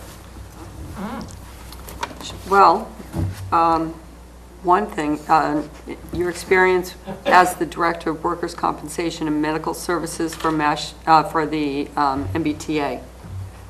Yes. That's very interesting, and also your service for the U.S. Department of Labor, Office of Disability Employment. That was a committee I was involved with. I was unemployed there. That's a position that I was asked to join after I retired. I was honored to be contacted by U.S. Department of Labor to join that as an employer representative. And so we worked on disability-related matters, especially stay-at-work, return-to-work issues. The Mass Bay Transportation Authority was indeed a unique experience. I worked there for almost 10 years as the director of that program.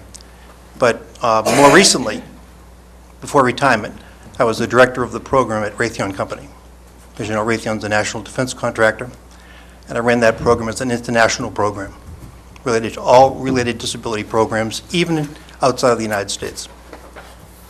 Well, the commission, as it stands right now, is really making efforts in reaching out to projects and in terms of buildings and really getting in, excuse the pun, at the ground level of things. So I think your global, really, experience and governmental experience would be very complimentary to the committee.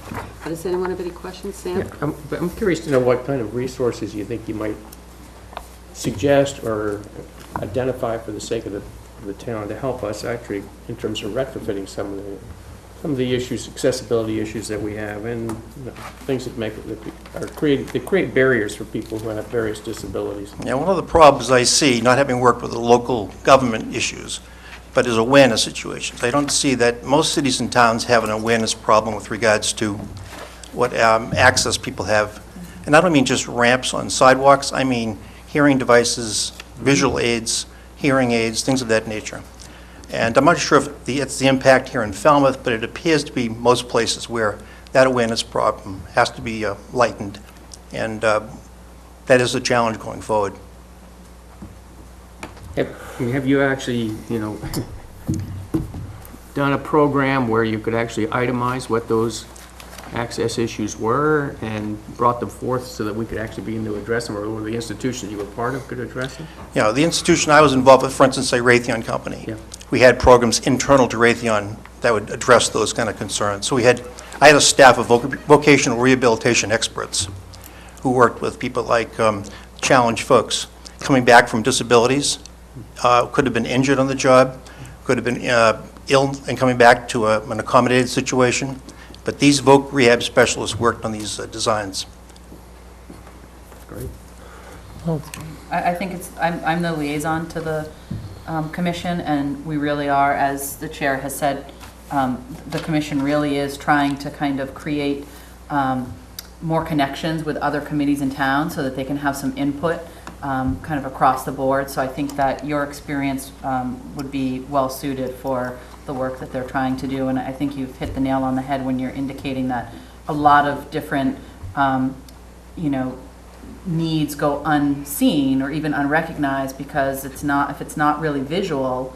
I mean, everybody thinks of sometimes wheelchair accessibility. That's just one tiny piece. So I think it's great that you bring that experience and working within a large company like that. So I would move appointment unless folks have other questions. Second. I'm convinced. All those in favor? Aye. Thank you. Thank you very much. Thank you so Thank you very much. much. Next, we have 3 applicants for 2 positions on the Community Preservation Committee, term ending June 30, 2020. Russ, I saw you come in. I guess we need to clarify exactly which ones we can appoint, because according to the list, there are 4 at-large spots on this commission, on the committee. And are those all the ones that are coming up this time? I don't know. This is 3 applicants for 2 positions, right? Right, that's the information that we have. Because I know that both Sandy and Russ are on it currently, but not as at-large committee members. One's That's from correct. Was Constant- Paul Glynn up too? That's what I'm trying to figure out exactly who's up for. I talked to him earlier, and he never received a letter back. He did. Paul Glynn is up. Yeah, he did check that he wanted to be reappointed. It does say that. Yeah. It does, we do have it in our notes that he has expressed interest in being reappointed, but it doesn't show him, I don't know how we utilize that information, I just see that it does show he expressed interest. Does that mean we still have to vote, we would still have to vote him to be, correct? Correct. We would. And then Kate, was it Kate is not coming back? Correct. And Virginia. So are all the at-large ones terms ending now? Because that seems a little strange that we would not have had a Wouldn't be rotation. staggered, yeah, should be Yeah. staggered. But maybe they're resigning from the committee as opposed to. I thought their terms were up. Maybe Kate is the one that's resigning. I'm not sure, Sam. We might have to do the interviews and then wait on the appointments. Right. I think that's a good idea. Why don't we do Just so that that? we're clear what we're appointing, because it, Because And then we're taking good use of your time. Because Eileen's term does not go, I know is not up right now. Say who's? Anyway, Eileen Miskell. Oh, no, right. Okay, so Mr. Suso, if you could provide direction to the board for the next meeting, and in the interim, please go. Thank you. I'm Russell Robbins. Currently, I'm on the Conservation Commission. I'm the Conservation Commission representative on the CPC. I enjoy both committees, but it got to be a little much to do both. I enjoy doing the CPC, and I figured I'd give that a shot for 3 years. I've been doing it for about 18 months. I've been serving as the finance officer. That was quite a learning curve, and I figured it out, and I said, well, I think that's what I'll do, is I'll apply to see if I can get an at-large position, so that's what I'm doing here tonight. Thank you. Any questions?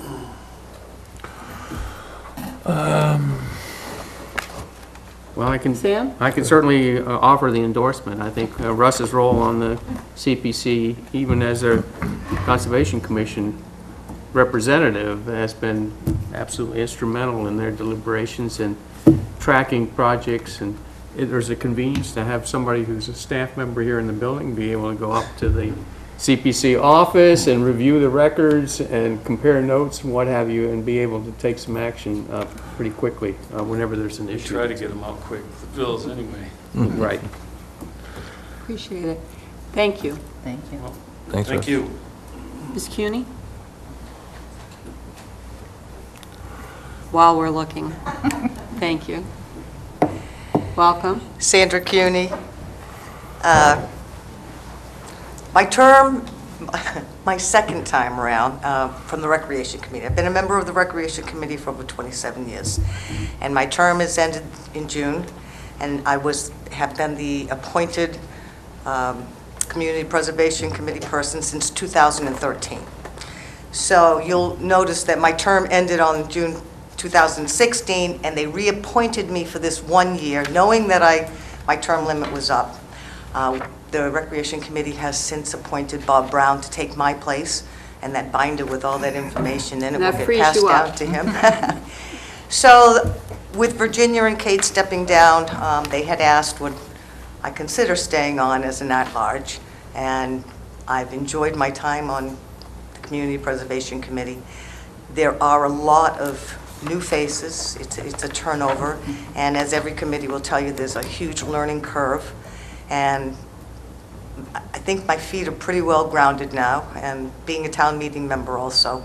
I mean, our committee is to make recommendations to town meeting. So anyway, I'm looking for fill the at-large. If there's an opening and you want to keep me, you can appoint me. And if we need the experience, thank you. Thank you. Thanks, Sandy.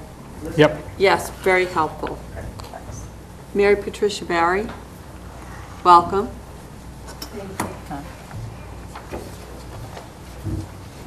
Hi, Mary Patricia Berry on Queen Street, and I have volunteered since the time I was in junior high school. I enjoy every volunteer activity I've ever done. I think I take away from it more than I actually give. I love working with groups. and I think I'm very objective, and that helps. Common sense also helps. I spent 30 years with the federal government, working in various positions. The bulk of that time period was working for housing and urban development, so I have a very deep background in housing.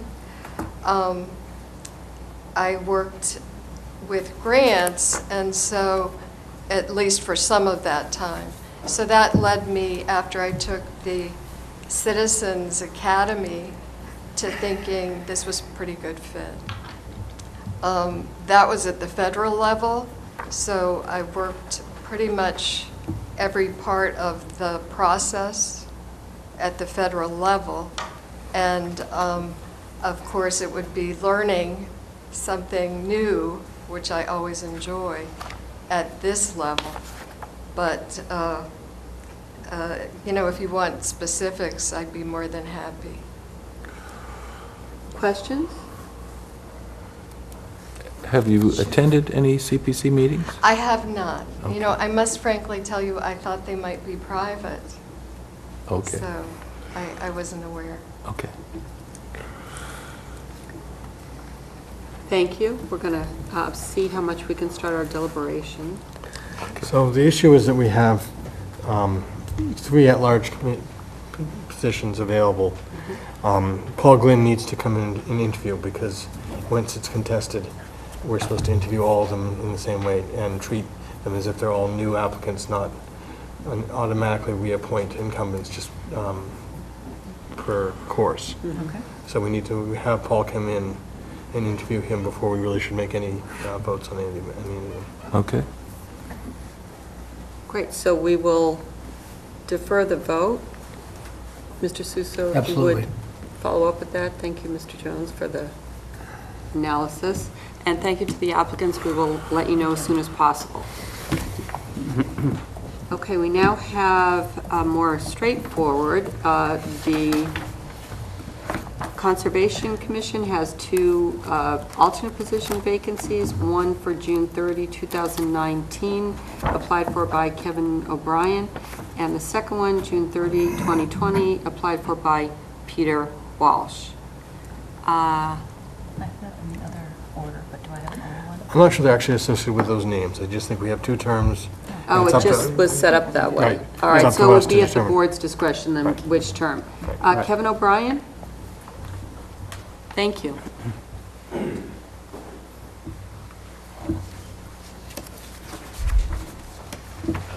Welcome. Thank you.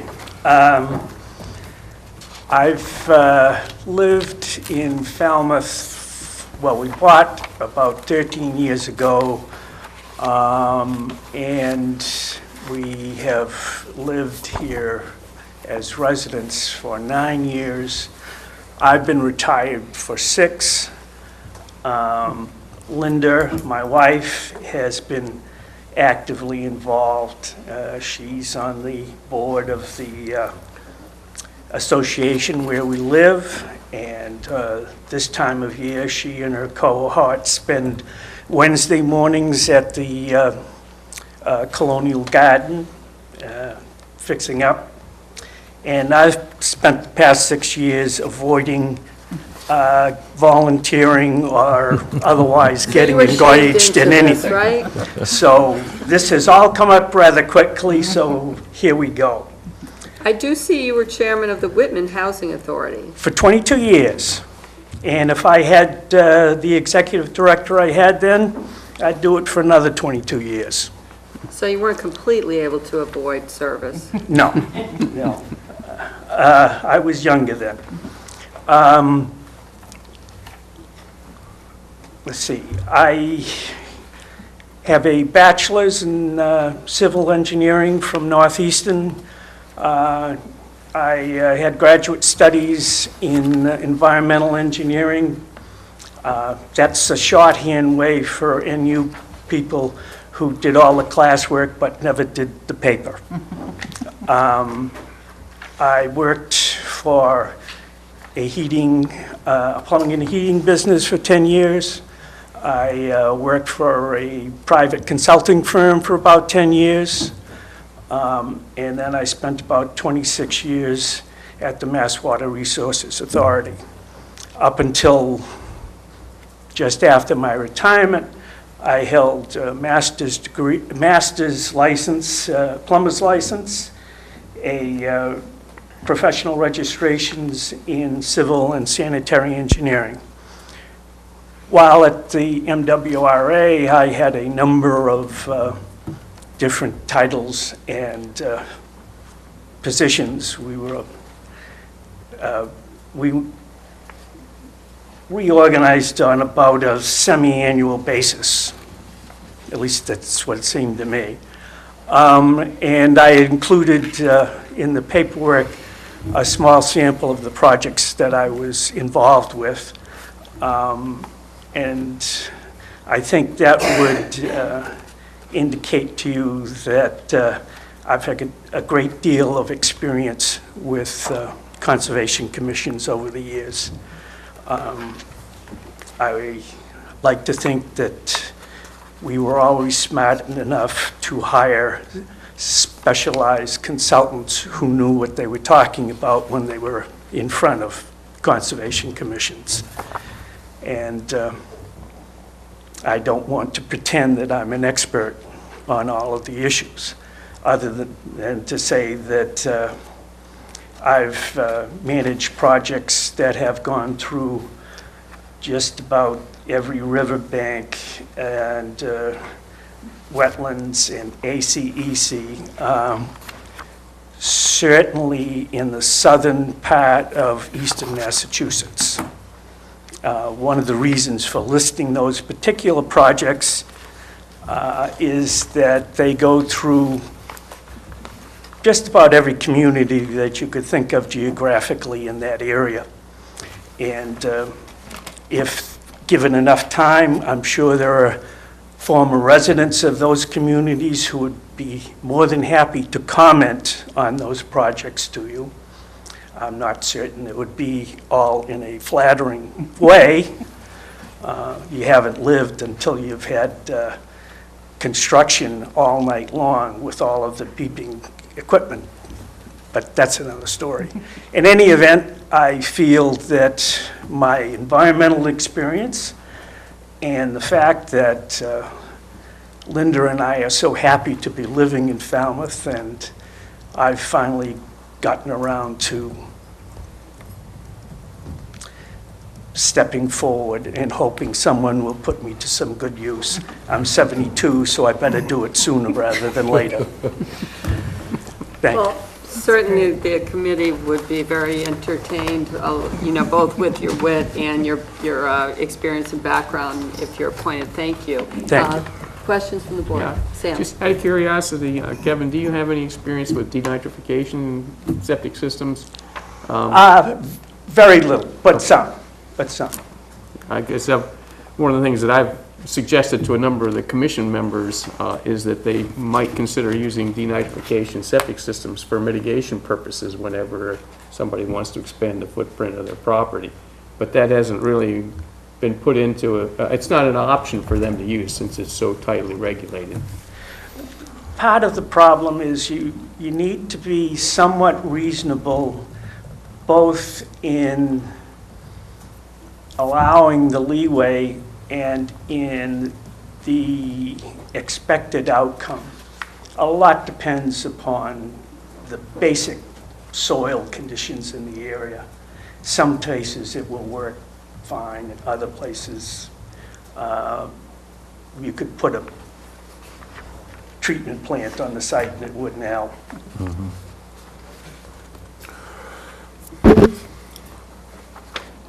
So, Thank you.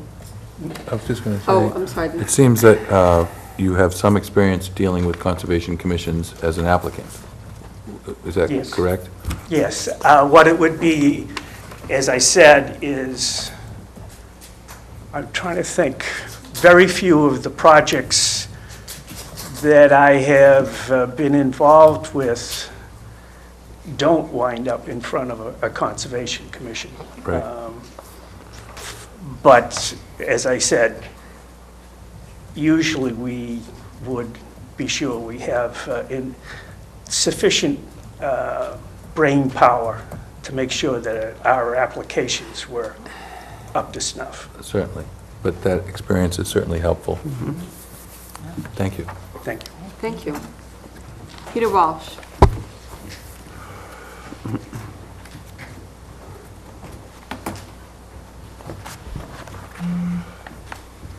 Welcome. Thank you. I'm Peter Walsh on T-Ticket Path and T-Ticket, and I've been a resident, full-time resident for more than 5 years. I originally bought a house that I'm living in now in 1998 on the waterfront, and during that time I have had the experience of successfully permitting a dock through the Conservation Commission.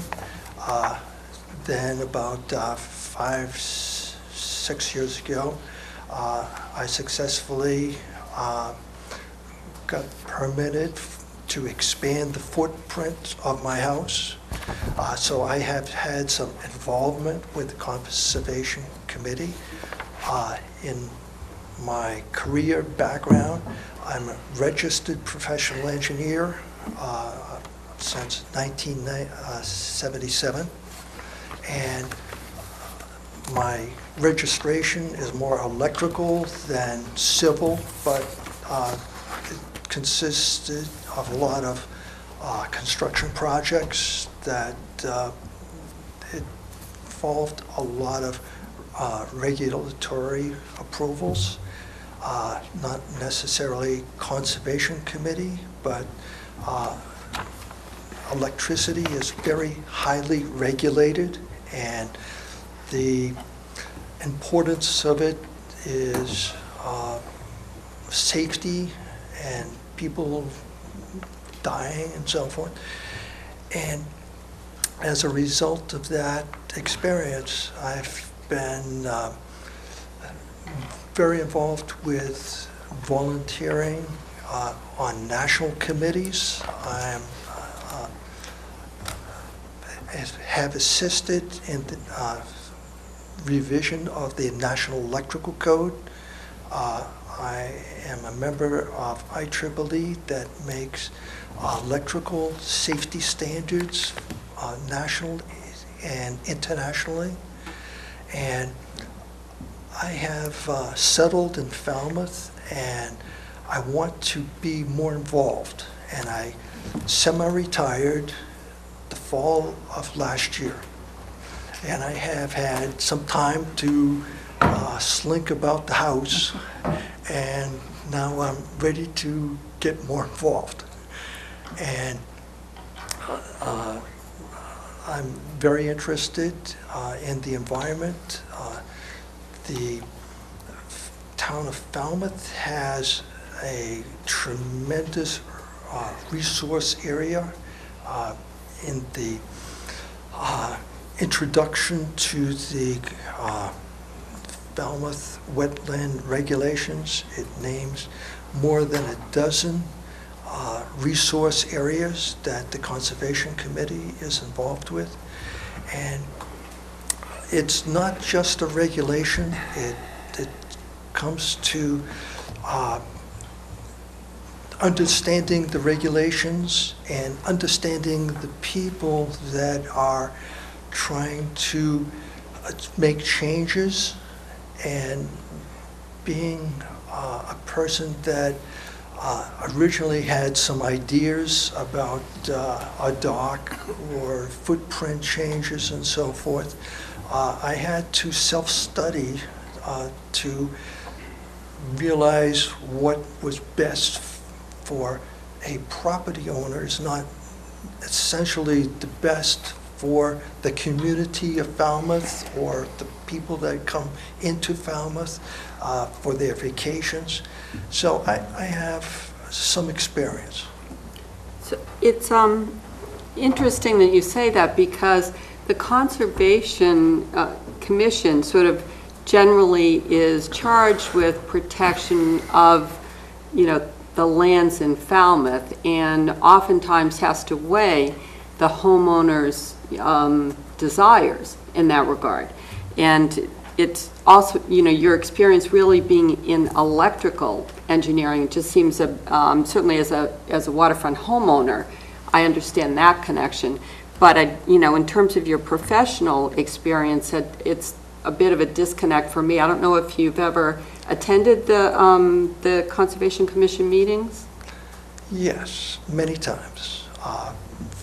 When my plans were input with the doc, I attended meetings. I attended meetings when my house was going to be changed.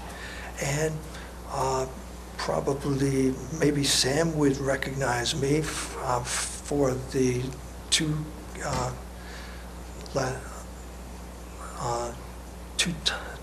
meetings ago. I just attended to see what's up. What was your experience like as a homeowner in front of the commission? It was interesting, very educational.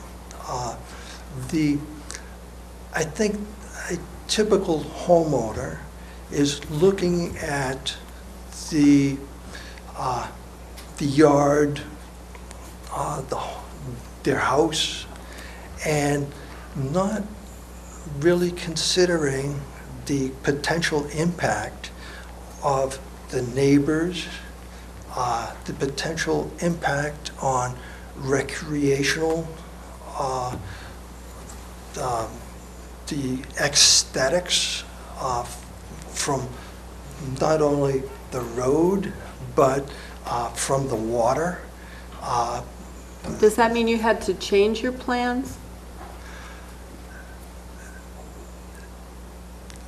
A little bit, but it was kind of an awakening to me to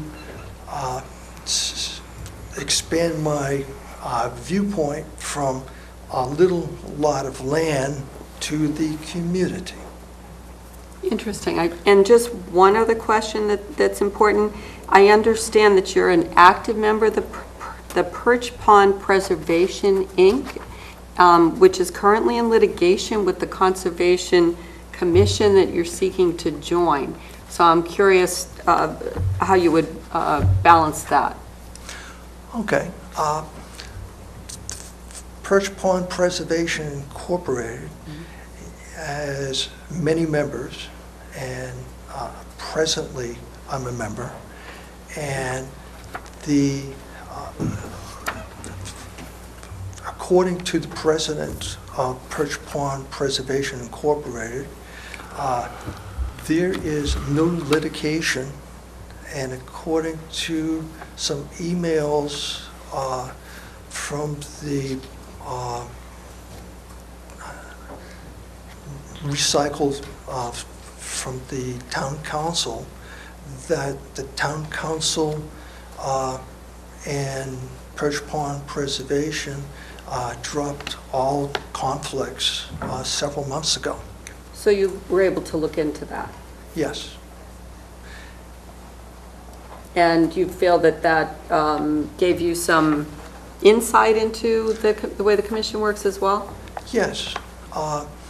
The Perch Pond Preservation Incorporated has a loose-knit organization, and at times we saw up to 40, 45 people interested in the preservation of Perch Pond.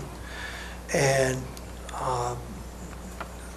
all those people had varying ideas as to what should be done, and there was some consensus reached, but in a community organization like that, no one's king, no one's in charge. It kind of, it's consensus. I see. And I'm just curious why you hadn't mentioned that background on your application. I mentioned some notice of intent, and that's what I was kind of involved with, but I'm, by background, originally an electrical engineer, so I wasn't handling the application for the perch pond preservation. They had different engineers that handled that, and as far as I know, all the engineering work and professional work from Perch Pond was handled by outside professionals, not homeowners. Thank you, very helpful. Thank you. Other Okay. questions? Yeah, Sam? I am a little curious, though, because you've signed off that you actually studied the conflict of interest law itself. And there is sort of an obligation to disclose anything. And of course, if you were sitting on the commission, if something came up relative to Perch Pond, you would, of course, be required to recuse yourself. Yes, or I could resign my membership in Perch Pond Preservation, whatever would be most suitable. But you are, you own a piece of property on Perch Pond. So I think by virtue of your ownership in that property, therefore you have an interest in that, which may be in conflict with the preservation of the natural resources, could create a conflict also. So I'm not saying that that's the only grounds for, but it just... Yeah. Well, who would I talk to resolve it? And if the person maybe would be the town council or someone else, but if they said it's a conflict of interest, I would do whatever they said. I think we have two questions we do need to get resolved, because we have two different documents, one saying there's a full vacancy and another that's an alternate position. We need to clarify that. And also, we do have information that says that the litigation is still currently going on. And so both those questions we need to resolve before we make an appointment. I think that's For right. either of these positions, correct? Right. Because we don't know for sure. She gives an update on that, he's correct. Okay. So, if I might, we did, I can confirm one of Mr. Walsh's statements. We did receive an email late this afternoon from Jen McKay confirming that the litigation is ended. Okay. So then the remaining question, just so I'm clear, is that we have to figure out exactly what the terms of the appointments are and whether they're alternate or Correct. full, correct? Because the email we have from Diane lists that the vacancies is one for a full position and for an alternate position. Let me just ask Mr. Walsh, do you have a preference for whether it's a full-time position or an alternate position? And I'll ask the other applicant the same. I am open. Great. Thank you very much. And if I could ask, would you mind standing for the microphone, just for the folks at home, with the same question? Thank you, Mr. Walsh. Mr. O'Brien?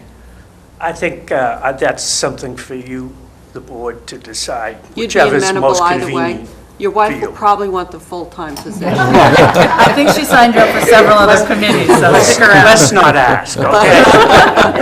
Thank you both. All right, so I think that moves things ahead. We could make a conditional motion that one of the applicants would be the alternate, if it were to be the case that we needed one to be an alternate. Correct. One is that they're either both alternates or one's full and one's an alternate. Right. Correct.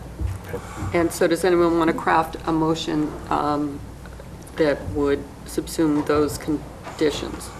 Sure. if we feel that that's appropriate to do. Yes. I would move that if we have 2 alternate positions, that we appoint Mr. O'Brien for the period ending 6/30/2020 and Mr. Walsh for the period ending 6/30/19. If we have 1 full and 1 alternate, just given Mr. O'Brien's experience on this particular direct issue, I would ask that he be appointed to the full position and Mr. Walsh to the alternate so he can get, Second? okay? So I think that covers That does. all of it, all of the possible. It does. All in favor? Aye. Aye. Thank you. So is that clear to both of you? Thank you very much for your time. And then they will get a notification as to exactly, once we clarify which positions are open. Absolutely.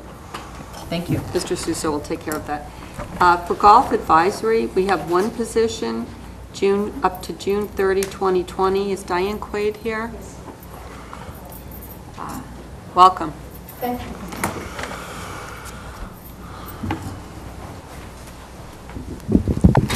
My name's Diane Quaid. I've lived in Falmouth for over 30 years, most of them at my house on Trotting Park Road. In my 20s and 30s, I worked doing budgets in television commercial production in New York, and then had to produce the work on my own budget. So I do have some experience at looking at figures and just with some of the issues that might involve the golf course in mind. I retired from being a computer systems administrator at the Woods Hole Research Center, and I'm a passionate golfer for about 15 years, although sometimes my game looks like I just started yesterday. I was moved to apply for this in 2020 hindsight. I became very nervous when the issue of the irrigation system came before the town, because given the tremendous interest in nature and the environment in this town, golf courses can have a bad rap. Ours does not deserve it. It is magnificently kept. The work that the superintendent and his wife does for habitat, for that kind of preservation, the Audubon certification is all absolutely wonderful. But people could be forgiven for thinking that something called a Falmouth Country Club is a club. And it's kind of a mystery to non-golfers. I was really very nervous that the whole thing would be voted down. I was also inspired by a fairly recent trip over to Scotland, the birthplace of golf, where I checked into my first B&B in Stirling, and the hostess said, well, if you don't care to walk into town, our lovely, very, very famous course is across the street if you want more of a nature walk. And I was really overseas, and this is not something we could do here. We're a very, very litigious society. The liabilities issues would be huge. But if I were appointed to this committee, my first job would be to listen and learn and to participate and contribute to whatever is already on their plate. With leftover energy, I would love to see if there were ways to open the course more to the rest of the community. As I said, I worked at the research center, Woods Hole Research Center, where scientists would be inclined to think, oh, well, wasteful use of water, wasteful use of fertilizer. Yes, that's true in Arizona and New Mexico. It's not true here.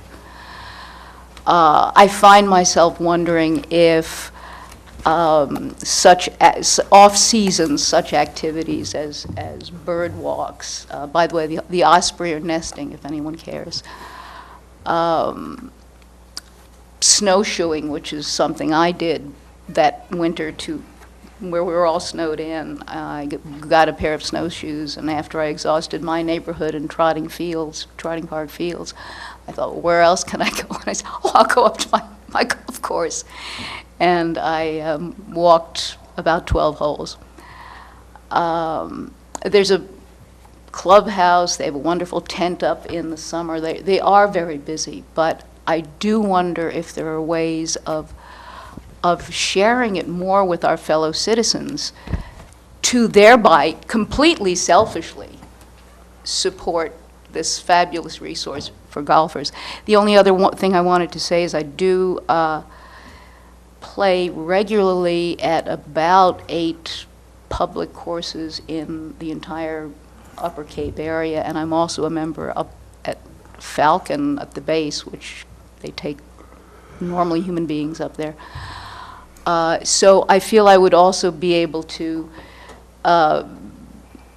give input about what other people are doing, the lacks and the pluses of other area courses. I ran into the representative from Billy Casper, who was doing a tour around. We had a really nice chat. It was a slow day.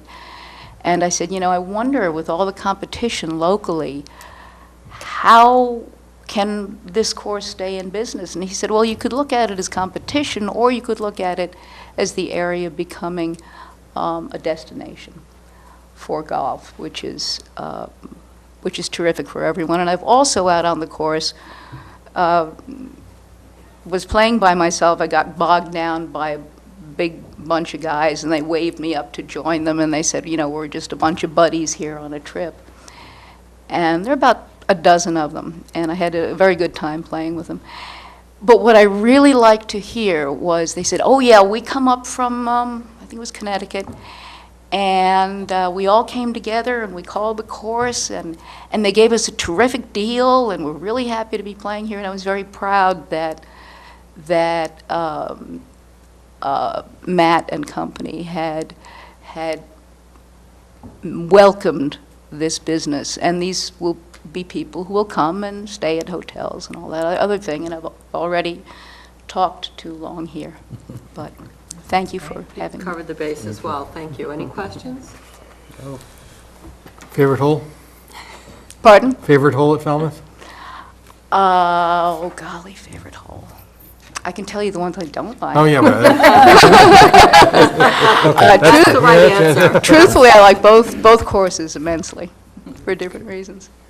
I would move that we appoint Diane Quaid to term ending June 30th, 2020 to the Golf Advisory Committee. Second. All those in favor? Aye. Unanimous. Thank you very much. Thank you. Thank you. Enjoy.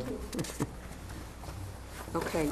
The next, we have Recreation Committee, 1, 2, 3, 4, 5, 6, 7 applicants for term ending June 30, 2020 in 2 positions. Has that been verified? Yes, that's been verified, and Terrific. 4 have indicated they could attend this evening, and 3 we had, 1 definitely cannot. They could not make it till That's next got, okay, so, next meeting, and we had not heard back from the last 2. okay, so we'll hold the decision, but we'll take the interviews today of the first 4.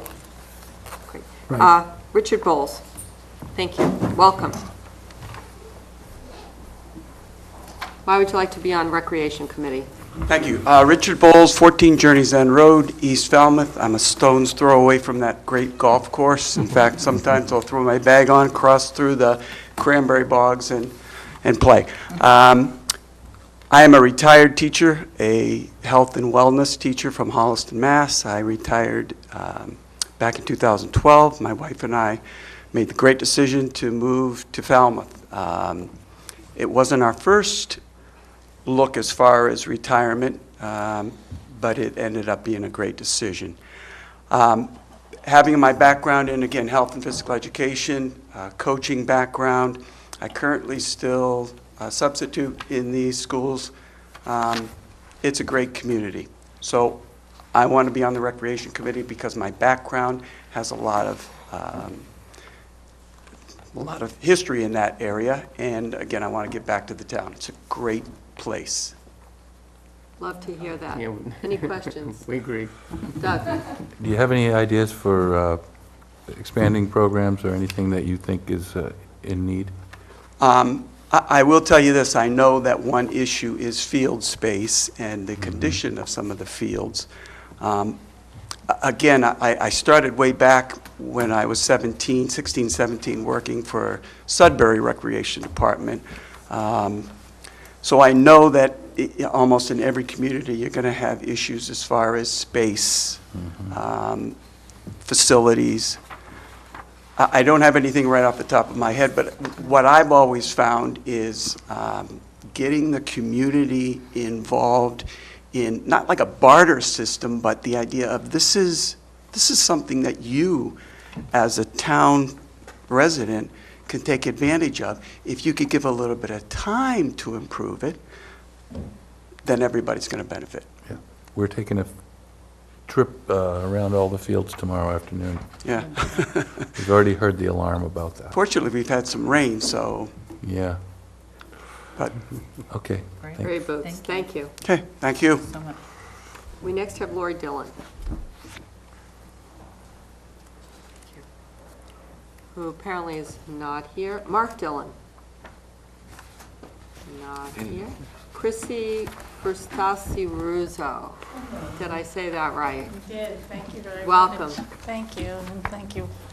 Good evening to all, and thank you for having me. So my whole adult life, I've dedicated to nonprofits and to volunteering. And I've lived in Falmouth for 17 years in East Falmouth, and I've volunteered in Falmouth for 15 of those years. In that time, I've volunteered as a business manager of a children's karate school, as well as a children's choir.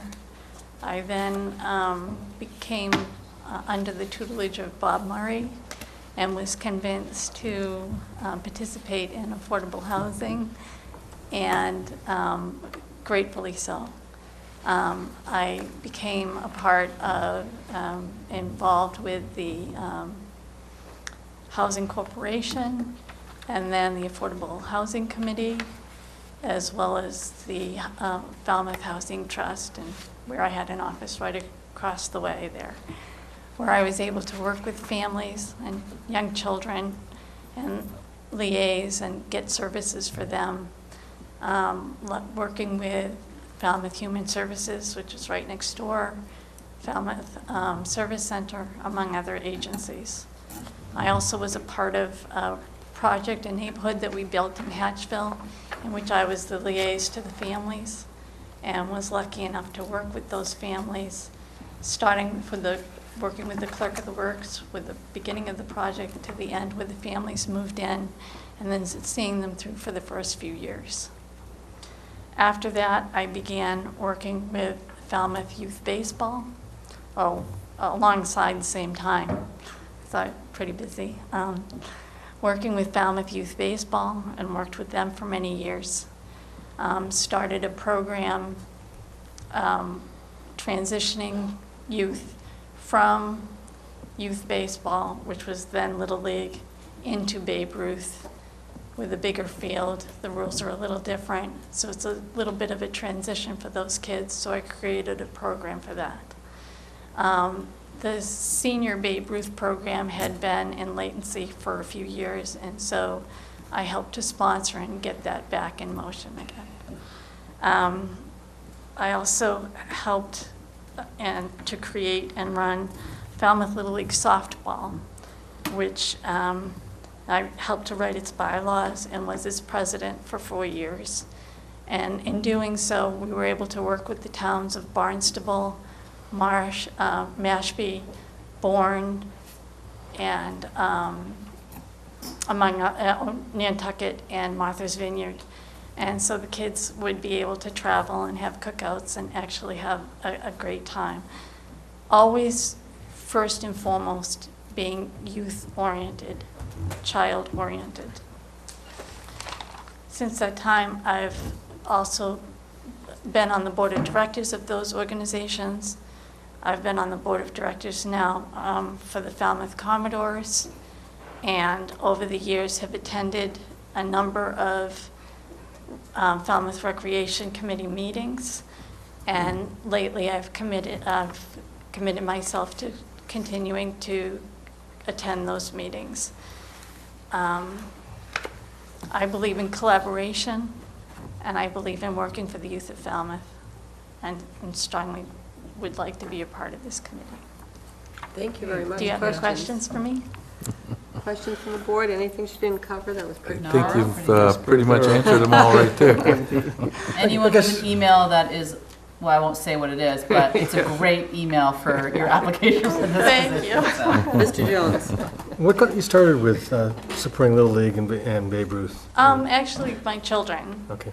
But I have always wanted to be a part of children's organizations anyway, and my children began playing baseball at the minor league level and thought it was a great opportunity. In fact, while I was pregnant with my youngest, I was actually 8.5 months pregnant out there selling raffle tickets for the league, and was instrumental in putting together the 50th anniversary of Little League in Falmouth. So we had horseback riding lessons and hot dogs and chips and a dunk tank for the coaches and all sorts of activities throughout the day. We called them Cooperstown activities. And so I was very proud to be a part of that initiative. Great. Thank you. Great, thank you very much. Thank Great you. interview. Just checking that no one else is here for recreation. Thank you. So we're going to hold the appointments as we announced at the beginning for that committee, till we have a chance to interview the other applicants. In which case, we'll move to Solid Waste Advisory Committee. Madam Chair, may I just, I did receive a communication from Mr. Finneran, who is dealing with some health issues for his mother, and so hasn't been able to return the form indicating that he is currently an incumbent on the Solid Waste Advisory Committee and intends to seek reappointment. So he just asked that I would communicate that. He hasn't been able to do that yet. Do you know if there are 2 openings, or would this mean that Mr. Robinson would be in competition? I believe there are 3 openings I think and there 2 are. other incumbents asking for reappointment. Right. So this means we would now have 4 people looking for 3 spots. Okay, so I think, Mr. Robinson, are you, okay, so we'll take your interview today, and we will do the vote at the next meeting likely, and we'll advise you of that date in case you want to attend. But you wouldn't have to because this is your interview. Welcome. Thank you. My name is Alan Robinson.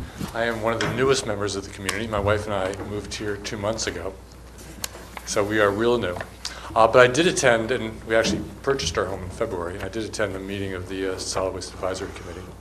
We don't waste any time. No. And, you know, I looked at the town website and saw the long list of committees, and I said, well, a lot of these are things that I'm interested in. And I thought solid waste would be a good place to get started. My background is geology, environmental consulting. My career has been in environmental consulting, water resources, soil and groundwater contamination assessment, remediation, environmental planning, impact, and so forth. I've been involved in the communities where I've lived. At Lower Merion Township outside of Philadelphia, I chaired the Environmental Advisory Council, and in particular at the time when residential household recycling was just getting underway, and was very much involved in that within the community. And more recently, as a rower, and with the Schuylkill Navy, the organizing body for rowing in Philadelphia, we created a River Stewards Committee, starting with riverbank litter and that problem, but really working beyond riverbank cleanups, which are important, to what can we do to reduce the litter getting into the river so we don't have to do these damn cleanups all the time. Yeah. And we actually did a lot with asking our rowing clubs to not prohibit, but greatly discourage the use of single-use plastic bottles in the boat bays, in the docks, and the boats, on our regattas, of providing water and providing sources of water and refillable bottles to get people away from those single-use bottles that inevitably either litter the park, and some of which get into the river. And various other activities, getting into the schools with our messaging. And we had a refill, reuse, regatta message, and so forth. So it's something I'm very interested in, both from the litter side and the reducing litter side, and also from just the solid waste management and the need. I think there's a goal, a statewide goal, to reduce the amount of waste going into landfills or the incinerator facilities, and to divide stream in Philadelphia, they created a goal of basically zero waste. Trying to divert 90% of the waste stream. And I think it's a great goal. I'm sure there's similar goals here in Massachusetts. And I'd like to be involved in helping the community. I very much believe in public service and what you all do and what everyone else here is involved in. And I want to be in my new community. I want to be involved. You landed in the right place, and Falmouth is, I like to think of it as really ground zero for water quality management and conservation, all the things that you mentioned. Yeah. Questions by the board? And for volunteering. Right, exactly. I just had a question about sort of what your thoughts are. We've had this kind of ongoing conversation, as many towns have, about curbside pickup provided by the community as part of the taxes that everyone pays versus pay as you throw. Mm-hmm. And if you had any experience, I don't know what your other community was like, if they had curbside or pay as you throw. In in the community I lived in, Lower Merion, I guess you would call it pay as you throw. It was actually it was not part of our taxes. They established a solid waste fee. And they established, and it evolved over time, but most recently, there's a fee for a small, single small trash container, a larger fee for a normal size container, for one. For two, there's another, higher fee. For three or more, there's a still higher fee. What I think that in part did was incentivize recycling and diversion of waste from trash cans into the recycling cans, because you could put all the recycling cans out you wanted to without any additional charges. So that worked. Whether that would work in a community where many of the residents or many of the people who own homes are non-residents, that may be a challenge. And if taking it out of your tax, as part of the residential tax and making it a separate fee, which is where the incentive comes in, can be done. It's something to explore. Thoughtfully. Thank you. For sure. So did that answer? Yeah, it does. It's great to have very someone good. who's had an experience with sort of both models. Yeah. So. Any other questions? Thank you very much for coming in, and we will notify you of the next date and the process going forward. Okay, thanks. Thank you. Okay. Thank you very much. I believe that is all the interviews, and we are moving on to an off-premises promotional sign variance. Actually, now you can appoint the incumbents that don't have any contested. So that's this list right Thank you. All right, so yep, strike that for the time being. We'll go back to annual committee appointments. So these are folks that have applied, they're non-regulatory boards. here. And there's no contest for them. All right, so what we'll do, when I take a breath, someone make a motion. But I'm sorry, may I just ask you, isn't that not the case with Solid Waste Advisory Committee? Yep. Okay, so we just have to take out, So we have to read them all one by one. okay. So I move that we appoint Joanne Treisman, term ending June 30th, 2020, to the Affirmative Action Committee, and Pamela Harting-Barat, term ending June 30th, 2020, the Affordable Housing Committee. Jane Vos, Jennifer Christian, and Stanwood Ingram, term ending June 30th, 2020, the Agricultural Commission. To the Beach Committee, Charles Loy Godus and Paul Muskowski, term ending June 30th, 2020. To the Bikeways Committee, Christopher McGuire, Pamela Rothstein, Ben Harden, and Scott Lindell, term ending June 30th, 2020. Coastal Pond Management Committee, Mitchell Buck, term ending June 30th, 2020. Take a breath. Anyone second? Second. All those in favor? Aye. Thank you. And the Commission on Disabilities, I think we do have some openings there, so there's no contest for that. So it would be Robert. Did you do Coastal Pond? Sorry, Yes, you yes. did. We That did. was the last Sorry. one you We missed. did. Excuse me. Yep. Commission on Disabilities, Robert Muscali and Elizabeth Zimmerly, term ending June 30th, 2020. We need to hold on the Community Preservation Committee. The Constable, Thomas Zine, June 30th, 2020. Council on Aging, Judith Rebello, June 30th, 2020. And the EDIC, Christopher Land, Michael Galasso, and Susan Moran, June 30th, 2020. Actually, we're going to hold on that one. Yeah. So I'll stop at Council on Aging. Okay, I would second up to Council on Aging. All those in favor? Aye. Thank you. Now, I'll run the EDA, or English Braga, if you'd run the, I'll make the Sure. motion, but if you'd run that vote, please. Go for it. I would move for the EDIC, Christopher Land, Michael Galasso, and Susan Moran, June 30th, 2020. All those in favor? Or I need a second, actually, excuse me. A second. All those in favor? Aye. Opposed? Abstentions? Abstention. Thank you. Energy Committee, Christina Raleigh, Alessandra Borconcelli, Paula Raymer, and Robert Bedker, June 30th, 2020. Golf Advisory Committee, Barbara Dixon, June 30th, 2020. Human Services Committee, Florence Davidson, June 30th, 2020. Recreation Committee, Walter Crotty, June 30th, 2020.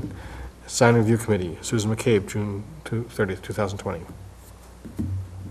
Second. I'm sorry. Okay, all those in favor? Aye. Aye. I'm looking all in the trance. Substance Abuse Commission, Donna Mello, June 30th, 2020. Veterans Council Committee, Kevin Casey, Robert Foose, and Randy Collette, June 30th, 2018. The other three are appointed by the organizations. We don't appoint those. I don't think we did we do solid waste? No, we have to hold it We're because we holding have now. four Right. for three. Sorry, yep, remember now, okay. Water Quality Management Committee, Matthew Charette, Eric Turkington, Virginia Valiela, June 30th, 2020. And we're going to hold Waterways. And then Weyer Certified Cape Cod Aggregates, David Peterson, Paula Russo, Robert Umbrello, Samuel Russo, Linda DeVito, Ted Freeman, Ted Boosfield, all terms ending June 30th, 2018. I think, are there more on the Oh, next page? plus Tracy Post, Paul DeVito, Michael Thomas, Jennifer Quinn, and Darren Allen. Second? All those in favor? Aye. Great. And the parking clerk of Patricia O'Connell, and assistant parking clerk of Tracy Cecil, June 30th, 2018. Second. All those in favor? Aye. Okay, So we'll come back to those other. next meeting. Okay. All right, and now we're on to the sign variance for the Falmouth Commodores baseball clinics. Is gotta be anyone you. here? It's gotta be. A lot of people The here, last, by process of elimination. Welcome. Thank you. And I don't know if you have a copy of the sign. We do. We Okay. do. I Thank just you. wanna If make you sure could it's actually introduce in yourself. red. And my name is Linda Peters. I'm on the Board of Directors of the Falmouth Commodores, and I've been tasked this year with running the baseball clinics for kids 5 years old and older, 5 years and up. And I'm seeking a variance to get lawn signs that we can put in various locations. Some of the schools, I think you have a list of the places that I have permission to put them. And this would be very helpful for us. There's been a lot of people I've talked to that are even in Falmouth and in businesses right in town here that didn't even know we had baseball clinics, and they have kids in the school system. So although we send flyers home with the kids, we all know as parents we don't always see those flyers.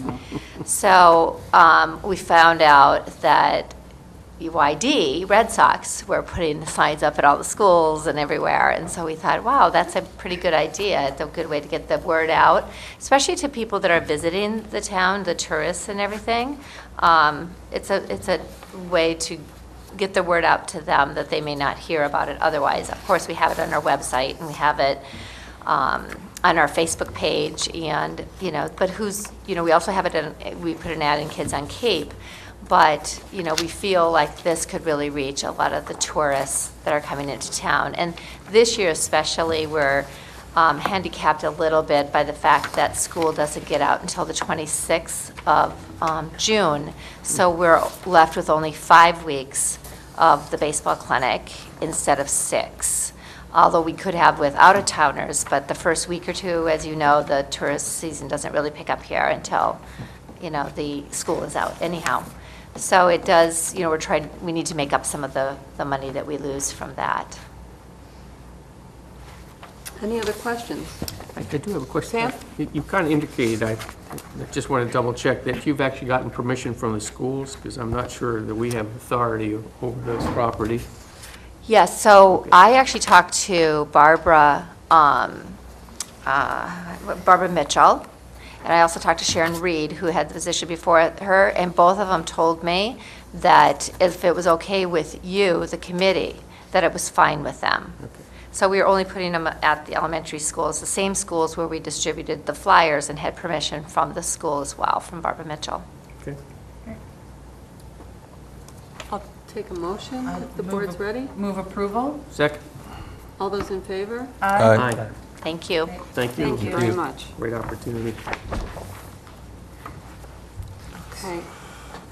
We next have a sign variance request, 2 on-premises promotional signs for Falmouth Baptist Church. But I had contacted the church about the design, and they were going to update it, but I don't see any update in the folder. That's the update? That's the sign. Terrific, okay, that's very helpful. We do have that one, I saw the other one was still there and I wasn't. Yeah, that Okay. was from last year that they used. Great, okay. And they have a different that's theme terrific. this year. So this is this year's sign. The other sign is not applicable, Great. just so everyone, And does it actually conform with the 16 square feet restriction that we've asked people to? It it does. says 18 square feet, Yeah, I know, so the answer would be no. yeah. Did they not know? Maybe they didn't know. Us. It's such a small. So we're giving the variance on the quantity and apparently on also the size. And that would be a 2 square foot difference. Yes. Any other questions?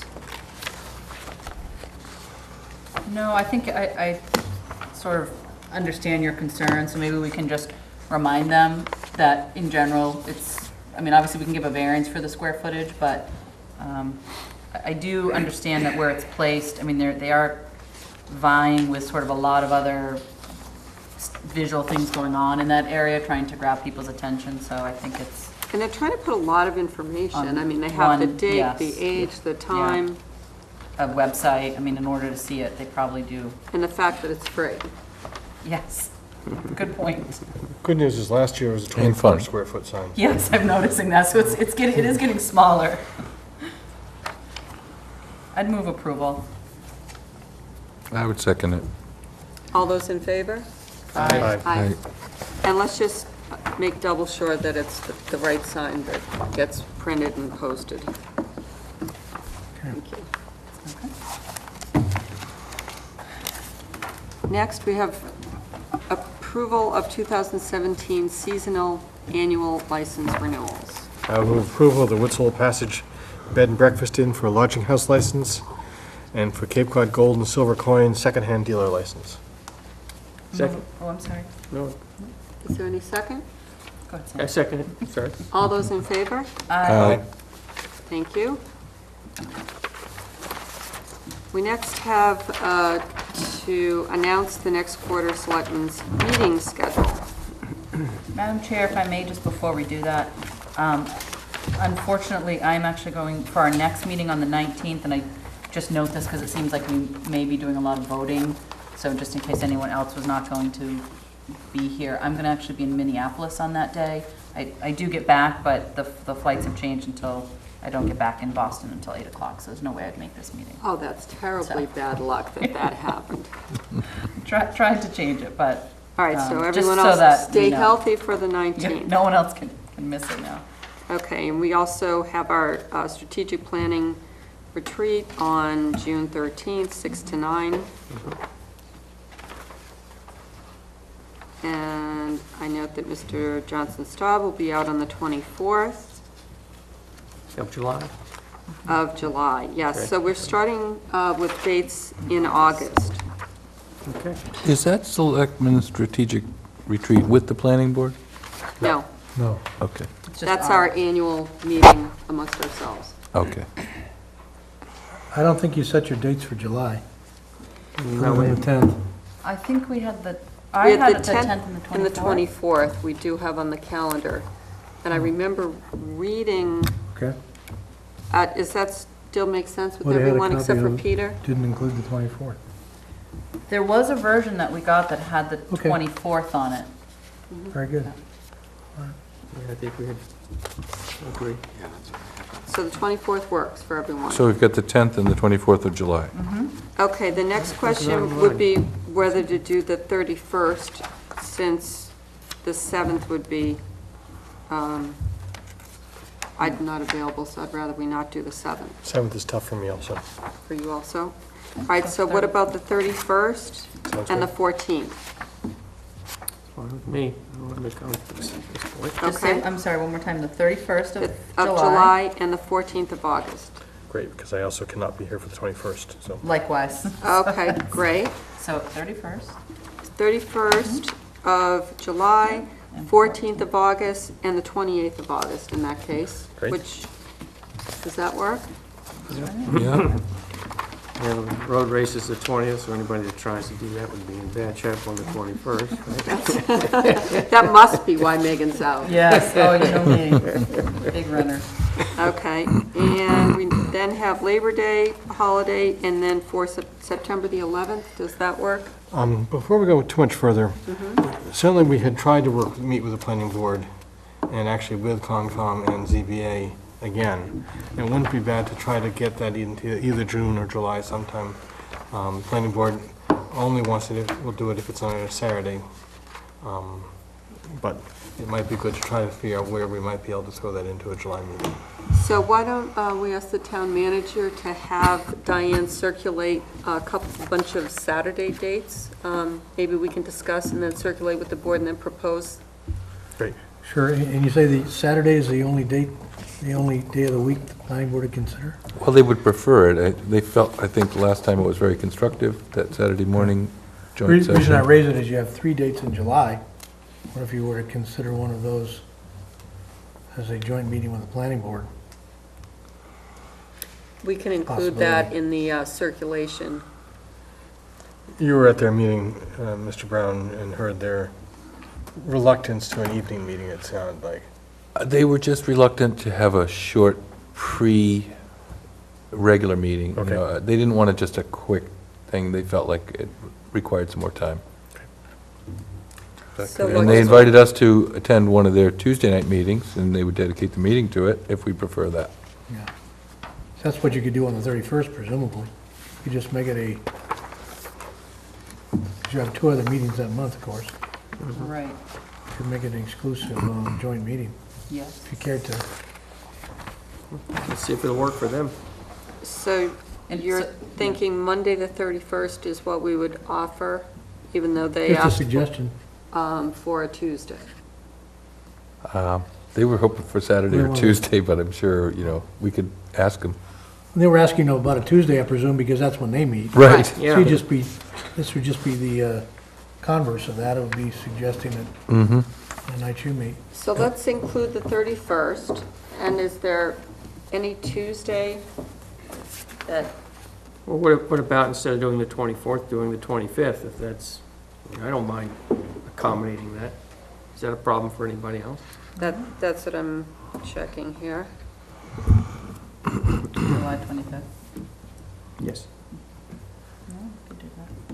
Would the other boards be involved as well as this Conservation and ZBA, or just I think planning? this one was just for planning, is It my was. understanding. I would think that if we're going to go on a Tuesday night, unless we want to go back to that Saturday idea. I guess, I've had confusion about this maybe from the beginning, maybe I missed something, it's quite possible, but I thought that the idea when we met the first time with all 4 boards was that we would sort of have a follow-up of that, again with the 4 boards. If we're thinking that that's not what we're doing, I just wanted, because that's sort of how we left it with the other boards, so I just want to make sure we're clear about, Right. if we're kind of having a special meeting with planning board, that's totally appropriate, as long as we're making that clear to the other boards who, I think were part of that initial conversation and that initial dialogue. Right, so I think that you're both right. I think that there are specific issues with planning that we're planning this particular meeting Right. for.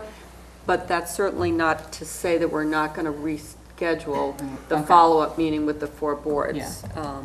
Yeah, I just want to be clear that I think as you're saying, there are conversations that this board and planning board should have that don't require, the other two, the Conservation Committee and Zoning Board of Appeals. But I just want to make sure we don't lose sight of kind of connecting with that 4 again, because I think it was useful and we have some more follow-up to do. So I understand that there's some distinct, goals that we have, but just not to lose sight of that other meeting with the 4 at some point. And I think that the 4 might be more suited to a Saturday. Versus this one, I think we can, the 25th is a problem. We can offer the 24th or the 31st. Can we have a draft agendas? Because, I mean, to me, whether you include more than one other board, more than 2 boards, depends on what the topic is, right? Right, well, we would make an agenda just for planning for this meeting that we're scheduling now, which would, we would offer planning to be either the 24th or the 31st. I think the other thing... And then the meeting with the 4 boards will then talk about a Saturday, we'll circulate potential Saturdays. Right, because that'll be more extensive. Well, I think that once you get the agenda set up, I think there's no reason you can't share that with the other boards. Right. And then if they choose to come as individuals, they can be part of the... Right, it would be a public meeting. Yeah. Can I ask about August 1st? Is that a possibility for anyone? If planning board is really, sort of set on having us attend their Tuesday, if we were not to meet on the 31st, but meet on the 1st, which is a Tuesday? Tuesdays are a difficulty for me. For you, okay. Okay. Fair enough, so then we can offer those dates.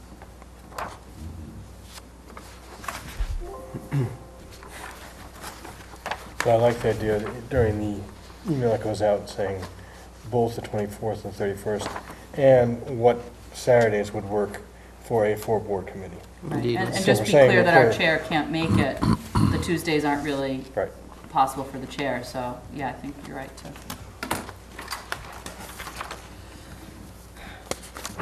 All right, so we're on to, we'll do this Saturdays by email, so we don't take the time during this meeting. In terms of Monday, the next date would be the 11th and the 25th. Of August? Of September. September, excuse me. We're on. Does that work for everyone? Makes sense at this point. I'm sorry, the 11th and the 25th? 25th? Does that work? Okay. And then August 2nd, October, thank you, October 2nd and 16. Or do you want to go the 3rd and the 5th, as opposed to having 2 consecutive weeks? So the 16th and the 30th? In other words, if you have it on the 2nd, you're meeting 2 weeks in a Right, row. okay, yep, 16th and 30th. So, Yeah, makes sense. When's town meeting? That's the next, question. Why don't we hold on November then? Yeah, we can hold on November. so we're saying for October, I'm sorry, I the think it's 16th? 13. The I 16th think it and is the too. 30th? We are? Yeah, 2nd, Pretty sure. 16 and 30. We set a date for town meeting, but I've forgotten what it is. Yeah, me We too. think it might was the have it. 13th, but we're, The 13th? Okay. yeah, we're thinking it was. I don't know if I got it down there. Okay.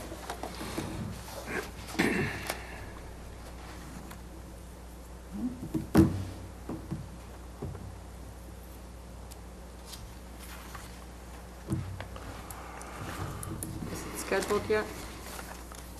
Yeah, we scheduled it. It was- No, I'm just saying, is it on the website? It's not, I don't think it's on the website. As of a few days ago, it was not. Okay. I think we set it for the 6th, according to my calendar. Well, what With we'll the do idea that is, we would be completed before Veterans Day on the 11th. that rings a bell with me too. But Yeah, I let's think it's just hold Monday the November 6th. till we can confirm that. Will we have any, okay, the 7th is what, Election Day? But we won't have anything that we need to worry about, so, Shouldn't- great. Individual selectmen reports.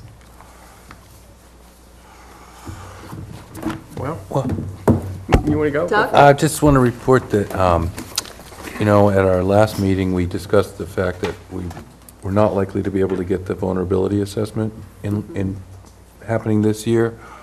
But I had a further email from Leslie Fields, and she said, guys, it's possible that it could still happen. And so I spoke with Mr. Suso, and he called a meeting with Brian Curry and Jen McKay, and we talked about the possibility that, other towns are doing it, and so we wouldn't be alone. And Brian and Jen agreed to go ahead and do the extra work required to get that done quickly. So that was really great that they were willing to do that. And so we're going forward. We don't know for sure that we're going to get the money, but we might as well keep it going and give it a try. Thanks for, Thank that initiative and moving Thank you. that forward along with the staff. That's really helpful. Yeah, it was great. Sam? Well, I just want to add to that Shannon Jarbo, who is our county extension agent, who's in charge of the coastal rating system, and this valuable resource in potentially helping us earn discounts for flood insurance policies. She actually sent me an email today saying that we've got our hazard mitigation plan completed. We've now formed this coastal resiliency action group. She says we're actually in a good position to move forward to start the process to apply for becoming a participating community in the coastal rating system. And I just mentioned this to Julian. I know, I guess Bob Shea has volunteered to kind of be a staff resource for this whole process, but we need to start moving together. But I think that will fit nicely with this whole vulnerability analysis initiative, and eventually we bring FEMA into this process and have all these pieces in place will make our application look very attractive. So I just Terrific. want to throw that in there. That's great. And- Save our residents some important dollars for insurance. Right. Terrific. Megan? Fortunately, Shannon has a huge amount of experience, and she's been working with Provincetown, so she's pretty up to date. I have other things to mention. Sure. but- Go ahead. Okay, attended the VIPS recognition dinner. I think you were there. Yep, Well, it's great. several of us were there. It was another great example of the volunteerism here in Falmouth and the tremendous number of hours that are contributed to helping students succeed in their academic pursuits and provide all kinds of extra resources to help enrich their learning experience. The Memorial Day ceremony we all participated in is just another token of Falmouth's willingness to come out, even in inclement weather, and give just recognition for the tremendous contributions that people make in this town, and particularly those who have served in the armed services. The Coastal Resiliency Action Committee did meet. I attended that meeting. They spent some time looking at the factors that actually contribute towards sea level. It's actually quite informative because we tend to think of it as one thing, like melting ice from the continents. But in fact, Andrew Ashton, one of the members who's a scientist in this area, basically said, no, it's not. That's not the major factor. It's the warming of the ocean, the expansion when things warm up, and that's what's actually going. But then such things as shifting currents in the Gulf Stream cause water to pile up on the coast, and any number of different factors were outlined. And then they got into thinking about the process of examining where we're, what we want to look at is where we should focus on which particular resiliency issues should have the highest priority. The Cape Cod Commission, I attended a group, an interim report that Heather Harper has basically been hosting as part of the Cape Cod Commission study on the Cape Cod housing needs. It was very interesting. The same economist gave the report, interim report. This time he basically asked the question, okay, if you have a certain income and you assume that to be comfortable, only 30% of that income should be used for paying for your housing. What would be a house that would be affordable? And you looked at income brackets of 50% and 60%, 80%, and 120%, and basically said, all right, here's how much a house you should pay for if you were to buy it, or here's what it would be for rental. Now, what's available in terms of that? It was alarming, because the difference, for instance, for somebody making 100% of the median income on the Cape would be about $100,000 short. If they were purchasing a property with a 4% mortgage, you would be stretching yourself that far, you know. And these are the kind of numbers that he threw out. I just remind you that on June 23rd is that Cape Cod Summit, and that's when these numbers, this presentation is going to be made again, so it'll be available for more people. But it is pretty astounding and upsetting when you think about the impacts. And by pure chance, yesterday I was at the Court of Honor on your behalf for Alex Manos, and speaking to someone who's a senior executive in a retail chain, I'm not going to mention the chain or the name, who was telling me they are impacted, that they have made the strategic decision to locate more business off Cape because they find it's less economical, because they have to pay managers for a full year, for one example, because if they only paid them for the busier season, they could not afford to live here. So it's less profitable then for them to run their businesses on the Cape. So they have said, we're going to look for franchises off Cape because it makes no sense for us to do it here on Cape Cod. And that's the message this economist has basically been telling us. Your businesses are going to say, no, Cape Cod is not the place for us to do business if they can't do it economically and have the kind of staff that they need to support whatever the business requirements are. So just mention that. I think it's more of an issue than we've realized, and I think this economist is basically giving us the numbers that make it a little more graphically clear that this isn't just a matter of charity. This is a matter of economic vitality. So it's deeper than just the charitable aspects, which are significant too, and I don't mean to undermine that. Sue and I attended a WHOI overview on the overview by WHOI on their programs, their areas, their resources, and how they support the various marine industries in this region of the country, and the world too, for that matter. It was a very interesting presentation. And then last, Julian and I attended a Falmouth High School graduation on Saturday, and what a neat thing to see. 225 of our youth, you know, many of them earning many honors, and not only academics, but music and art and language skills and what have you. It's impressive, and I think Falmouth really does contribute to the vitality of this country by the young people that we educate and graduate from our schools. That's it. Sorry. Thank you. Unfortunately, while that ceremony was going on, I was in the pouring rain at La Crosse all day in Kingston. I don't know, it didn't rain here, but it poured where we were. But to that point, I would just like to say, you know, that this class in particular has had a really challenging year. And I think that, you know, to have the graduation, you know, there's questions about where it was going to be. And I think both the students and the school handled it well in the end, and they had some activities on Gulf Fuller Field to sort of recognize what the students were asking for. And I think, you know, above all, the message was really positive because there had been some dialogue, and while some folks were disappointed, I think that in the end, the students and the school handled it well, and certainly I think it's a wonderful thing that the weekend went off without incident and folks were safe. And so, you know, big thanks to, you know, students' parents, the students themselves, as well as to our police department for having, and school for running a smooth event in a particularly challenging year. And so, you know, it's just exciting. Unfortunately, had to miss it, but really exciting to see all of the students, you know, hear about they had their awards night and all the exciting things that they're going off to do in the summer and fall. So, absolutely. Yeah, maybe I should make.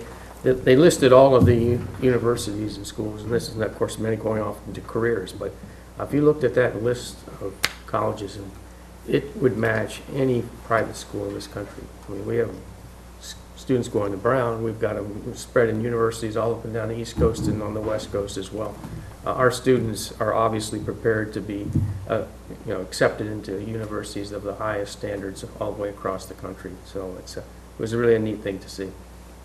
Terrific. Doug? I had the pleasure of attending the Falmouth High School girls lacrosse game this afternoon. They are the fourth seed, playing the fifth seed. Unfortunately, they did not win. But I know the boys lacrosse team and the boys baseball teams are also playing today. And the Falmouth Academy girls lacrosse team is the second seed, playing at home tomorrow. Neat. And so I hope that they'll do well. Should be a great game. Yep. Mr. Suso? Yes, thank you. I want to thank the members of the board for your support and Maya and also Peter's attending the spring meeting, the conference of the Massachusetts Municipal Managers Association. It's always an insightful gathering. We're not always able to attend every one of their sessions, but this is a particularly good one. It was on the vineyard, as it has been historically, and that was last Thursday and Friday of last week. Was also mentioned the upcoming strategic plan retreat for the board, so I don't need to mention that again. That's upcoming and always anticipated. In addition to the high school graduation, I was pleased last week to attend the award ceremony that was referred to as well, and as has been noted, a number of impressive awards and accolades to the Falmouth High School graduates, well deserved. And also I was able to attend the FCTV's annual meeting this past Tuesday evening at the Seacrest. And as a reminder, we have the public meeting coming up, I believe, that Madam Chair, you noted it already, tomorrow night at the library regarding the aquaculture report. And that concludes my comments. Thank you. FCTV's annual meeting was incredible, really great show, very well attended at the Seacrest, terrific spread, that was a lot of fun. The last thing on the agenda is to discuss correspondence received. I really just want to announce that we received from Mass Housing Finance Agency correspondence regarding Little Pond Village, and Mass Housing is currently reviewing an application for site approval submitted by Helmus Circle LLC. The proposed development will consist of 28 homes located on a 4.8 acre parcel of land located at 0 Helmus Circle in Falmouth, Mass. And this is under Chapter 40B. So for anyone that's interested, you would find more information in the planning department. And that concludes the agenda. I did go up and look at it. Helmus will be a new road off Alma where it butts against Little Pond. Oh, so it's just south of the conservation parcel. Yes. Mm-hmm. Yes. And just want to give congratulations to the start of the Coastal Resiliency group. I thought they were off to a great start when I reviewed the minutes of their meeting. They've all taken on an assignment. They're in action, so it's looking good. This is the action group. That's the way it started. Terrific. I move we adjourn. Second. All those in favor? Aye. Thank you. Thank you.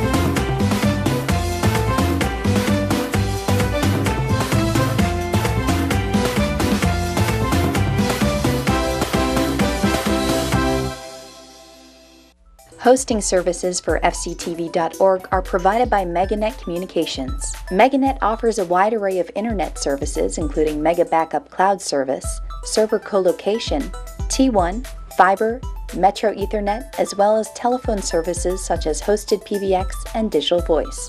Their #1 goal is to keep your communications network up and running and allow you to focus on growing your business. 877-634-2638 or meganet.net.